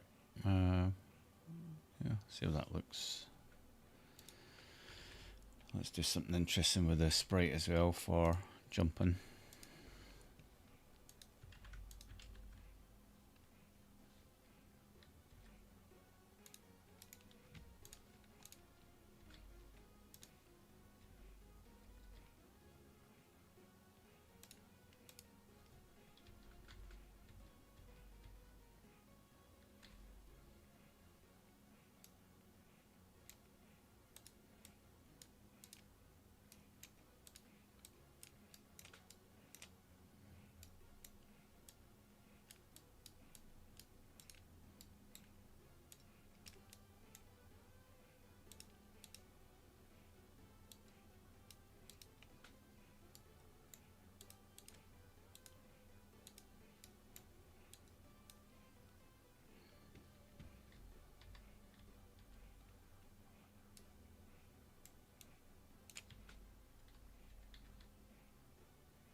Oops. That's actually quite charming.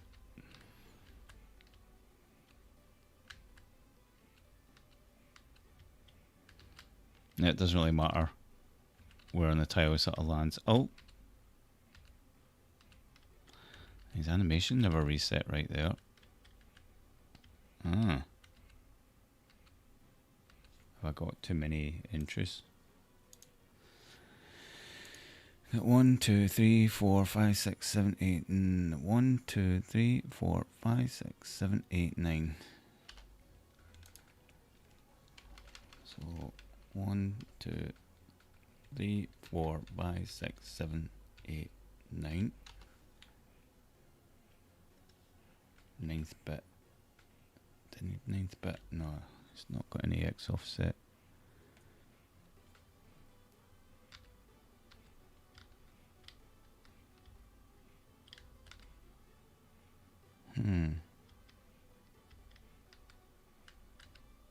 Oh yeah, because it... Fuck. It stops him in his tracks for the movement. The bloody thing also messes with this. So I might not use this and use just a hard-coded. And what was that? 397 bytes as opposed to 248. I mean, it's a lot of bytes just of that anyway. So I will hard-code his animation, which is no problem. We just do while he's jumping. Where's the jumping again? Jumping plays the animation, so it's whatever's the GSR animation. This one.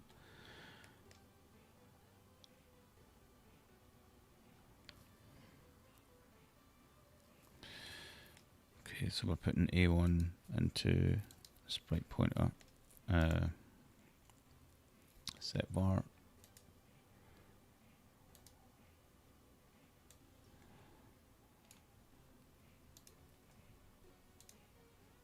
Sprite. Config. Sprite pointer 0. A1. And then when we reset the animation and reset, put that back to A0. Where else are we resetting here? Hopefully it looks alright. Yeah, okay. Still works all the same. Yay! Actually works. I'm going to put loads of platforms above each other. That'd be kind of cool. That was hard work. That was more difficult than I thought. Right. Let's do these guys. Oh, let's see. I need a bit of info.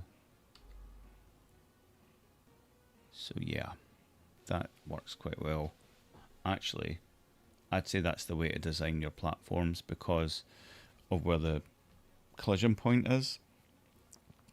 Otherwise, it could get too complicated with different detection points. That's your kind of padding for forgiveness, right? As soon as your collision point's there, it's going to fall through it, which you'll see in a minute. So I'm going to make a few platforms. Let's do these.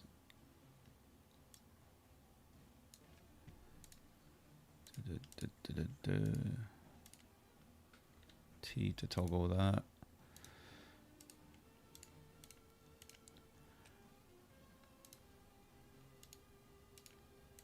Will this actually work?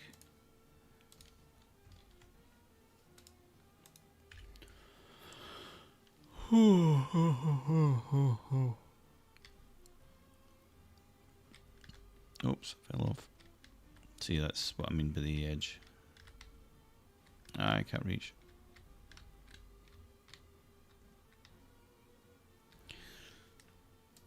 I need double. I need a doubler. So let's make up a new tile and do these two. I guess what I would do then is make these a bit less, yeah, less out to the edge. See, design versus code limitation, like that's what it should be all about. Oops, undo doesn't work for tiles yet, by the way, just heads up.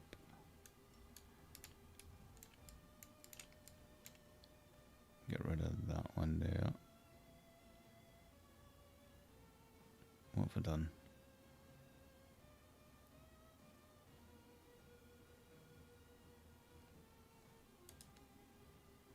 There we go.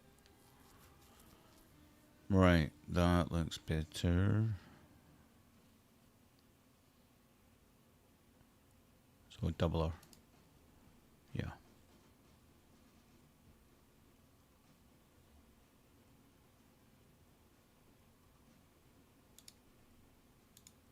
How am I going to design that? Two of them. And then two edges.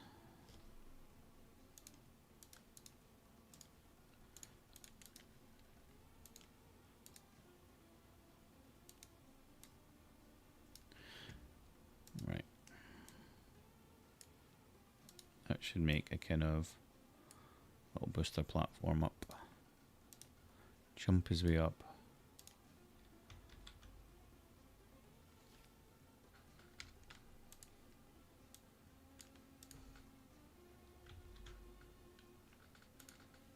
Tiny amount of data for it, which is nice. It would be, you know, if it was the old map system, that would be like 1,000 bytes at least. It just sort of flies up them.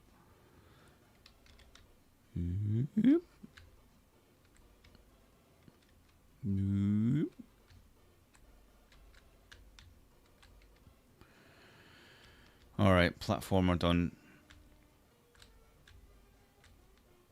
Platformer logic done.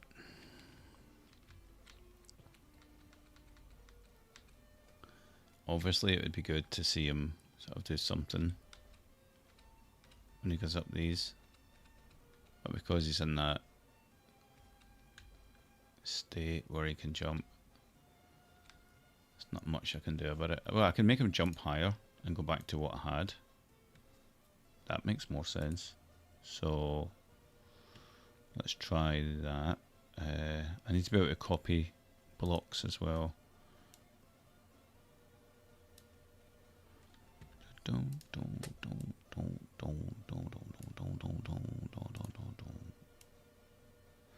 Although I need another one there.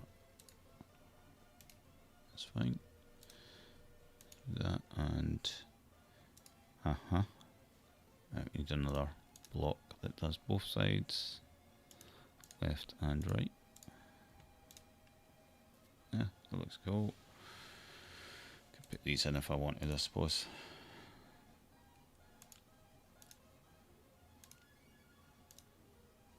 Nah, I'll just leave them out. I could put them in.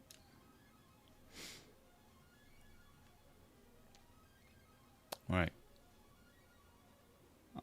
I know he can't jump that high yet, so let's make him jump higher. How much higher? So that's like 10. I mean, he's jumping like 23. Oh, he's just like one away from 24. So if I did 10 here, would that be enough?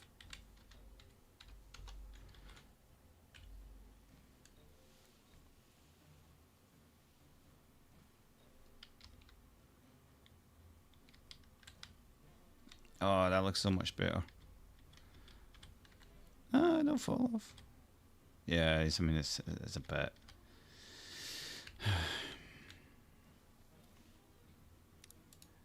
It is a bit.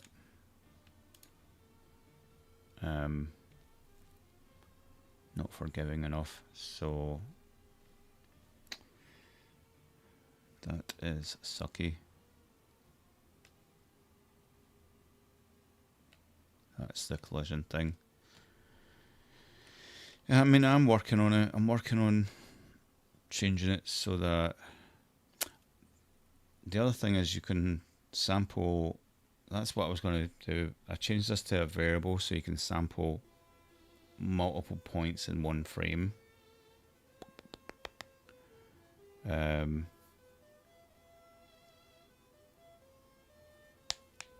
Which was quite good. Actually, I'll show you how to set that up because that's quite good. So what I'll do is do a routine called check call, right?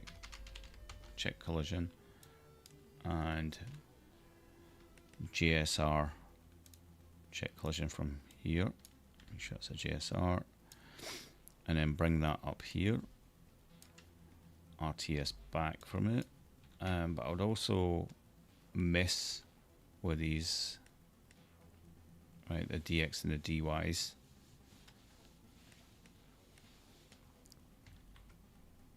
So you can sort of set one up, check it, set one up, check it. That way you're only ever calling this routine once, which is 195 bytes. You don't want to sample multiple, you don't want to code, you don't want to drag this and then change that manually. It's 195 bytes each time. That's what I did. That's why I did away with the idea of doing like a line, because you would do vars, do it with vars. So call x offset, right, and then it's better if it's a signed byte. So call x offset, cool x offset. Ah shit.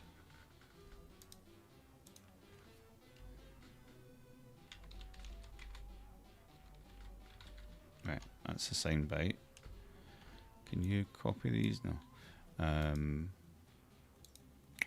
Call y offset. So I know that the way I want it is -6. 6 on the y and 0. So I should set these up. Call x offset 0. Call y offset set to 6. And then what I would do is mess with the x offset and call it. So I'll do like -2 call it -2. -2 should be F E. It comes up. Yeah. Why is control not working? What? Oh, there it is. Oh, it's not working in certain zoom levels. Oh, it is. Anyway, right. Oh, because it thinks that's the node. It thinks that's the node. That's a bit of a annoying bug. Right. Because this offset here, this tab, it still thinks the node sits here logically, which makes no sense, right?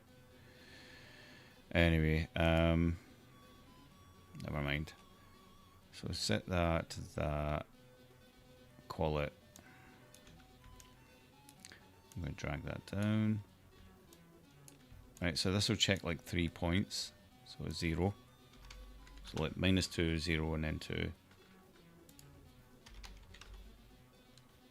That should be what that does. I mean, it's only a few extra bytes really. It's like, you know, 5, 8 each, 8 bytes each check, as opposed to 195 each check. Right, that should work better. If you group them all like that, it should work better.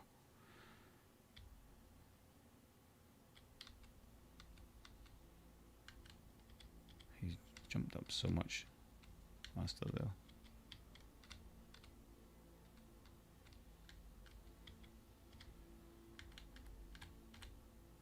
Yeah, he's less likely to fall off then at the edge. So then we can play with those numbers and say, right, -4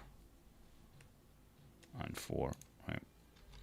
So it's basically going to check those points. You don't need more than that. You don't need a line's worth. You just need a few edge points. See, that's a bit better. Pretty sure that's right.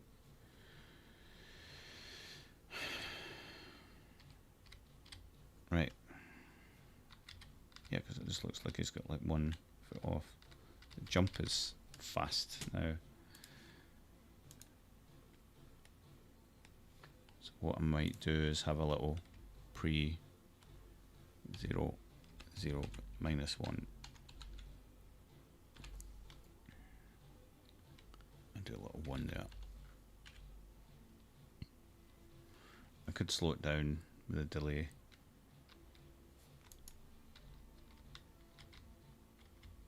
Oh,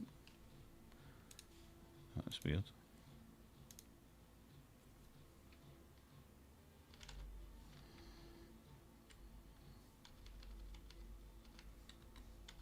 I broke something just doing that.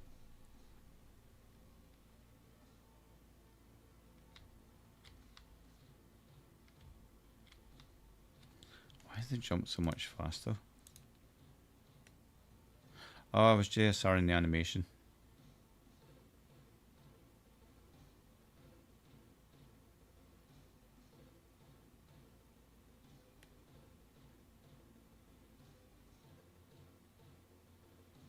Should be JSRing check call. So did I have that like that? Did I? And I'm supposed to do a different JSR check call.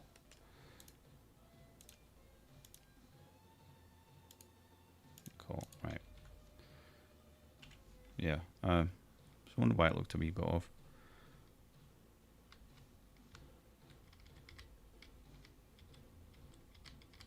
Okay, so he's still on.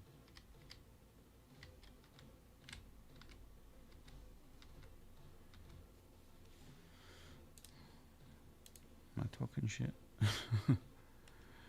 Check call. Oh, do you know what? Because I never changed these.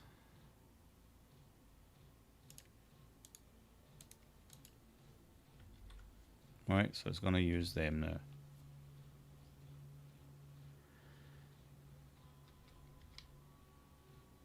Oh no, it's slipping through.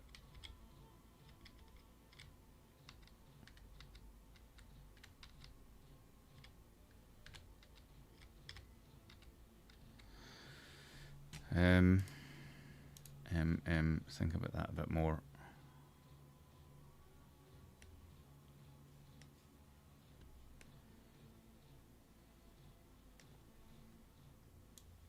The animation after. I was wondering if I put that there and I shouldn't have. But I don't see it being called anywhere else. It would be in the main loop if we can animate. Yeah, I think that's fine. If node is jumping, do these all need to be in here? That's the question. I think that's what I've done wrong.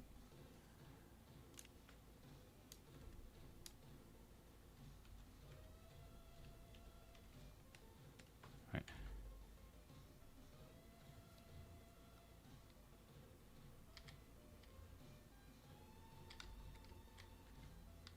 There's something wrong with them there.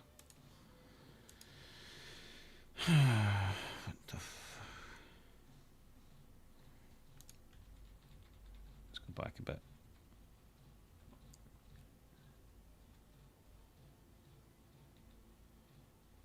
Right, I'll put that in place.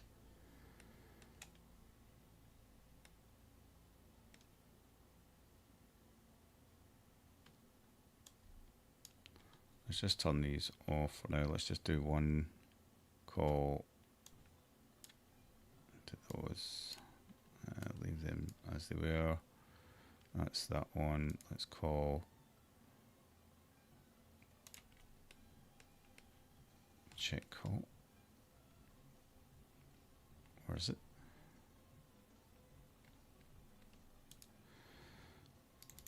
One for animation. One for checking collision. Oh, it's there. Right, it's already there. I just put in the wrong bit, I think. Just check everything's still the same. Yeah. Right, that's what I'm going to try and deal with. His mouth is right in that blue bit. So this is what I wanted to do.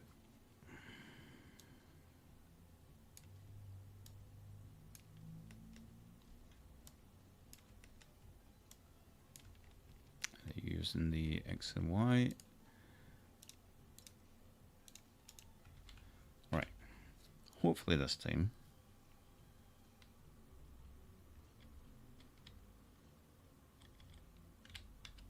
Yeah, see, now we stands on them.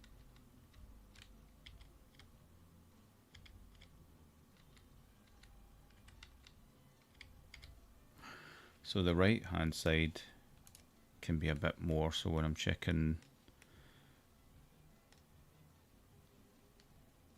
this side, I think I'll go a bit more. So I'm checking 3 points in the ground, you know, right foot, middle and left foot sort of thing. Let's just go over here.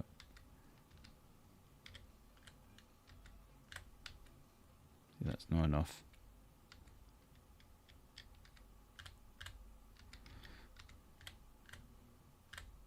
Left, it's fine. Why is it not doing the right? Check call. That's definitely right. X offset, Y offset.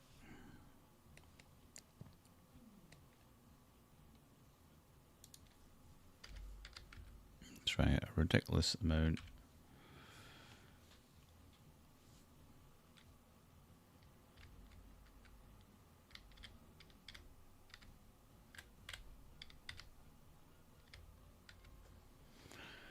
It still doesn't seem correct. Why? Because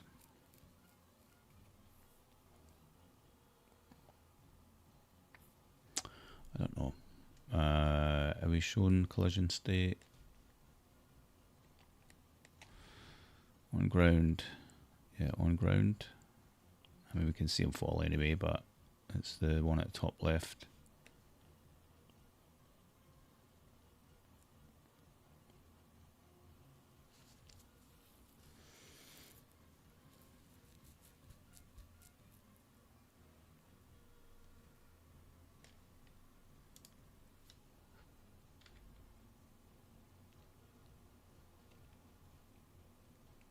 I guess these look, yeah, a bit more on the right than the left.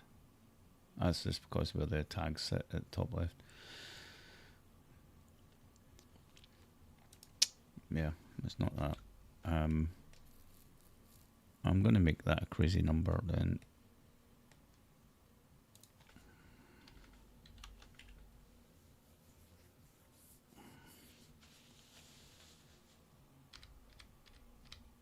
He's not fallen. I see he's detecting that platform from there.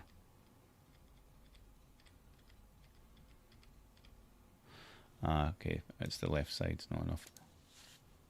That would make sense. So let's try 4 again. 4 and let's do 5 actually. 5 and minus 5. So that's like 10, which is roughly the width of his feet, probably. Let me just check that. 1, 2, 3, 4, 5, 6, 7, 8, 9, 10. Yeah. So there you go. That's how to measure it, I suppose.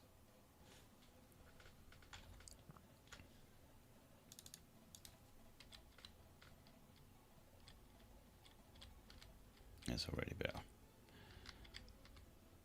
Yeah, at least it's got like a leg on it. Oh, come on.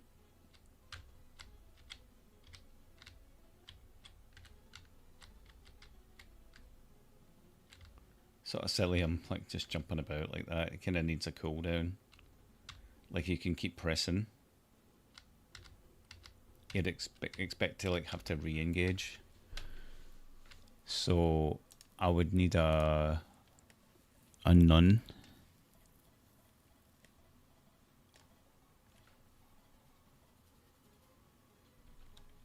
To allow it to re-engage.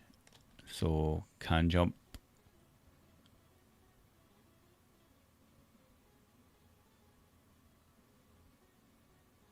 Is that logic right? If can jump, let's see, that should be equal 0. Is that the same though? Same difference?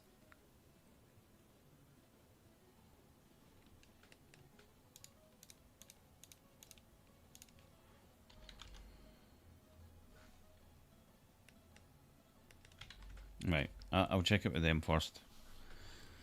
I just get a feeling like logic's all over the bit. It's the same difference. I'm trying to think what's nicer for gameplay. Like imagine trying to like re-engage to jump all the time. I mean, I suppose that's what you would do. I don't mind, like, you know, like Bruce Lee, when you just keep pushing top right and he just keeps jumping. That's the way I'm thinking. I think it's fine. I think it's just a lack of a cooldown, I suppose.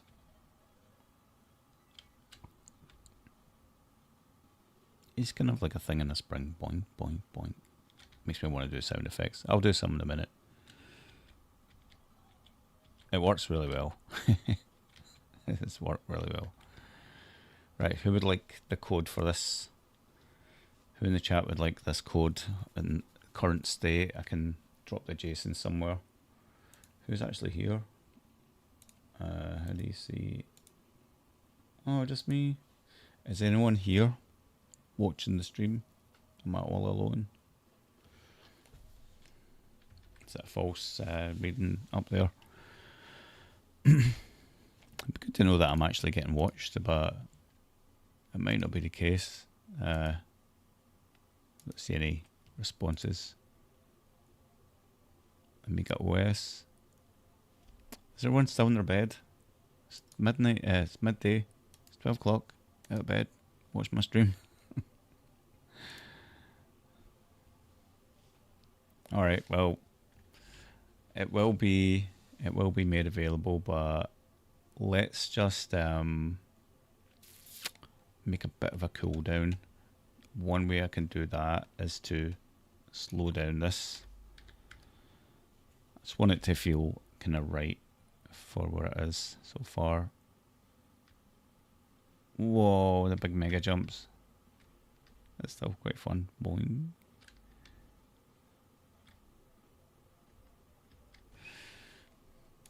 And a little landing animation. So let's copy this one to there and do another frame. Pop that there. And shorten his legs by 2. His little arms out.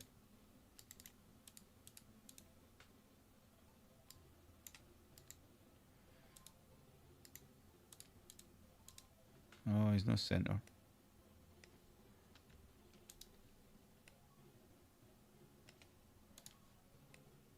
That could have been one of the reasons he looked a bit silly.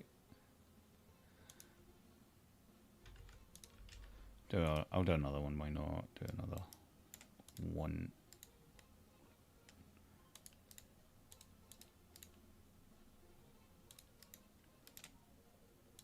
A little blink.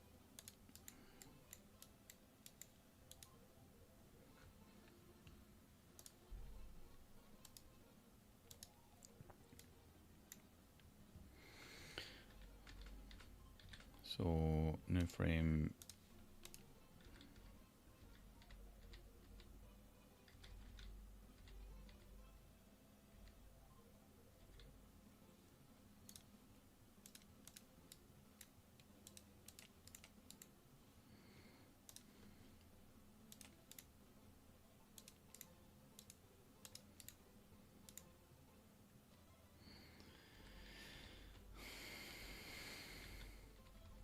Right, we'll see how that looks. Oh shit.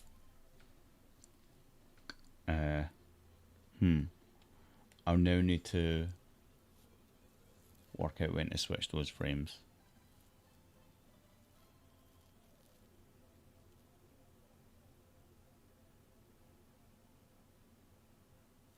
Is that a big deal though? Yeah, because it wasn't finished in his. When you reset, it should be. Yeah, because it was just stopping the animation. Wait, is that not fine though? If he does 0, 1, 2, 3, 2, 1, 0. Where's that hard-coded bit?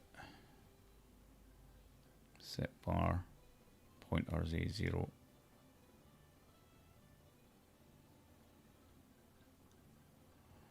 So that's the reset. And the advance here. Right. Just curious to see if I can get that to work.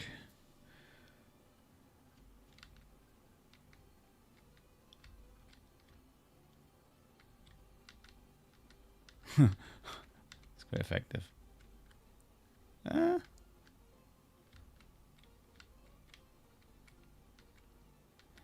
just he does it so early.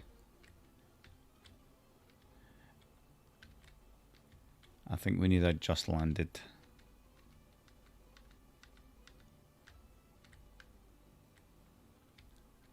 I don't know, should I redesign these animations things?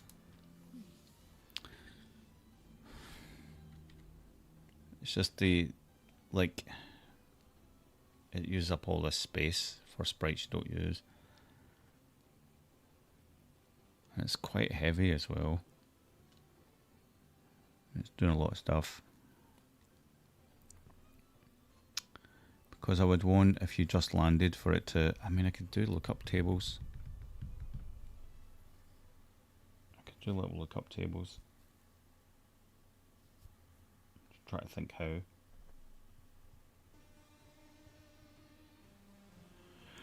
Because I've not really done it that way yet. I'm trying to give people these solutions, but they only fit kind of 1 or 2 type of use cases. You can see that the animation gets interrupted. It doesn't reset properly.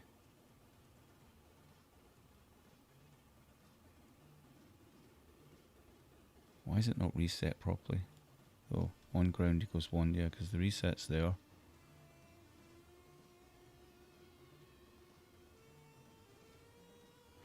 wonder if I just put that in with the reset. Yeah, it's just what it might be missing.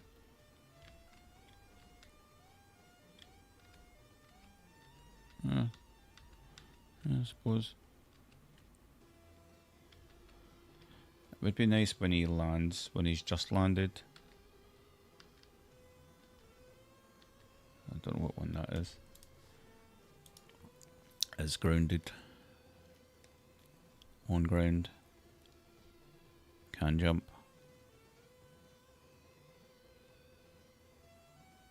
I would have a just landed then.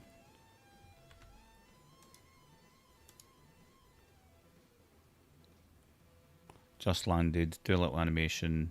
When that finishes, just landed equals 0. Just landed happens when he touches the ground, if it's not already set. Anyway, I'm going to take a bit of a lunch break and come back to this, and I'll do a new stream because everyone's just getting out of bed, I think. No one's actually here. Just kind of just how it goes. Everyone's tired from the hot weather or on holiday. But there's where we are. There is where we are at with everything so far. Lots more stuff to do. And yeah, I will switch to a lookup table method for the animations here, because one, it will save quite a lot of bytes. Kind of works though. What I might do is hold 3 for a little bit longer. Try that before I go. But it's 431 bytes.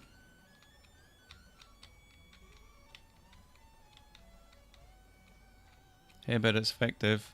It does work quite well.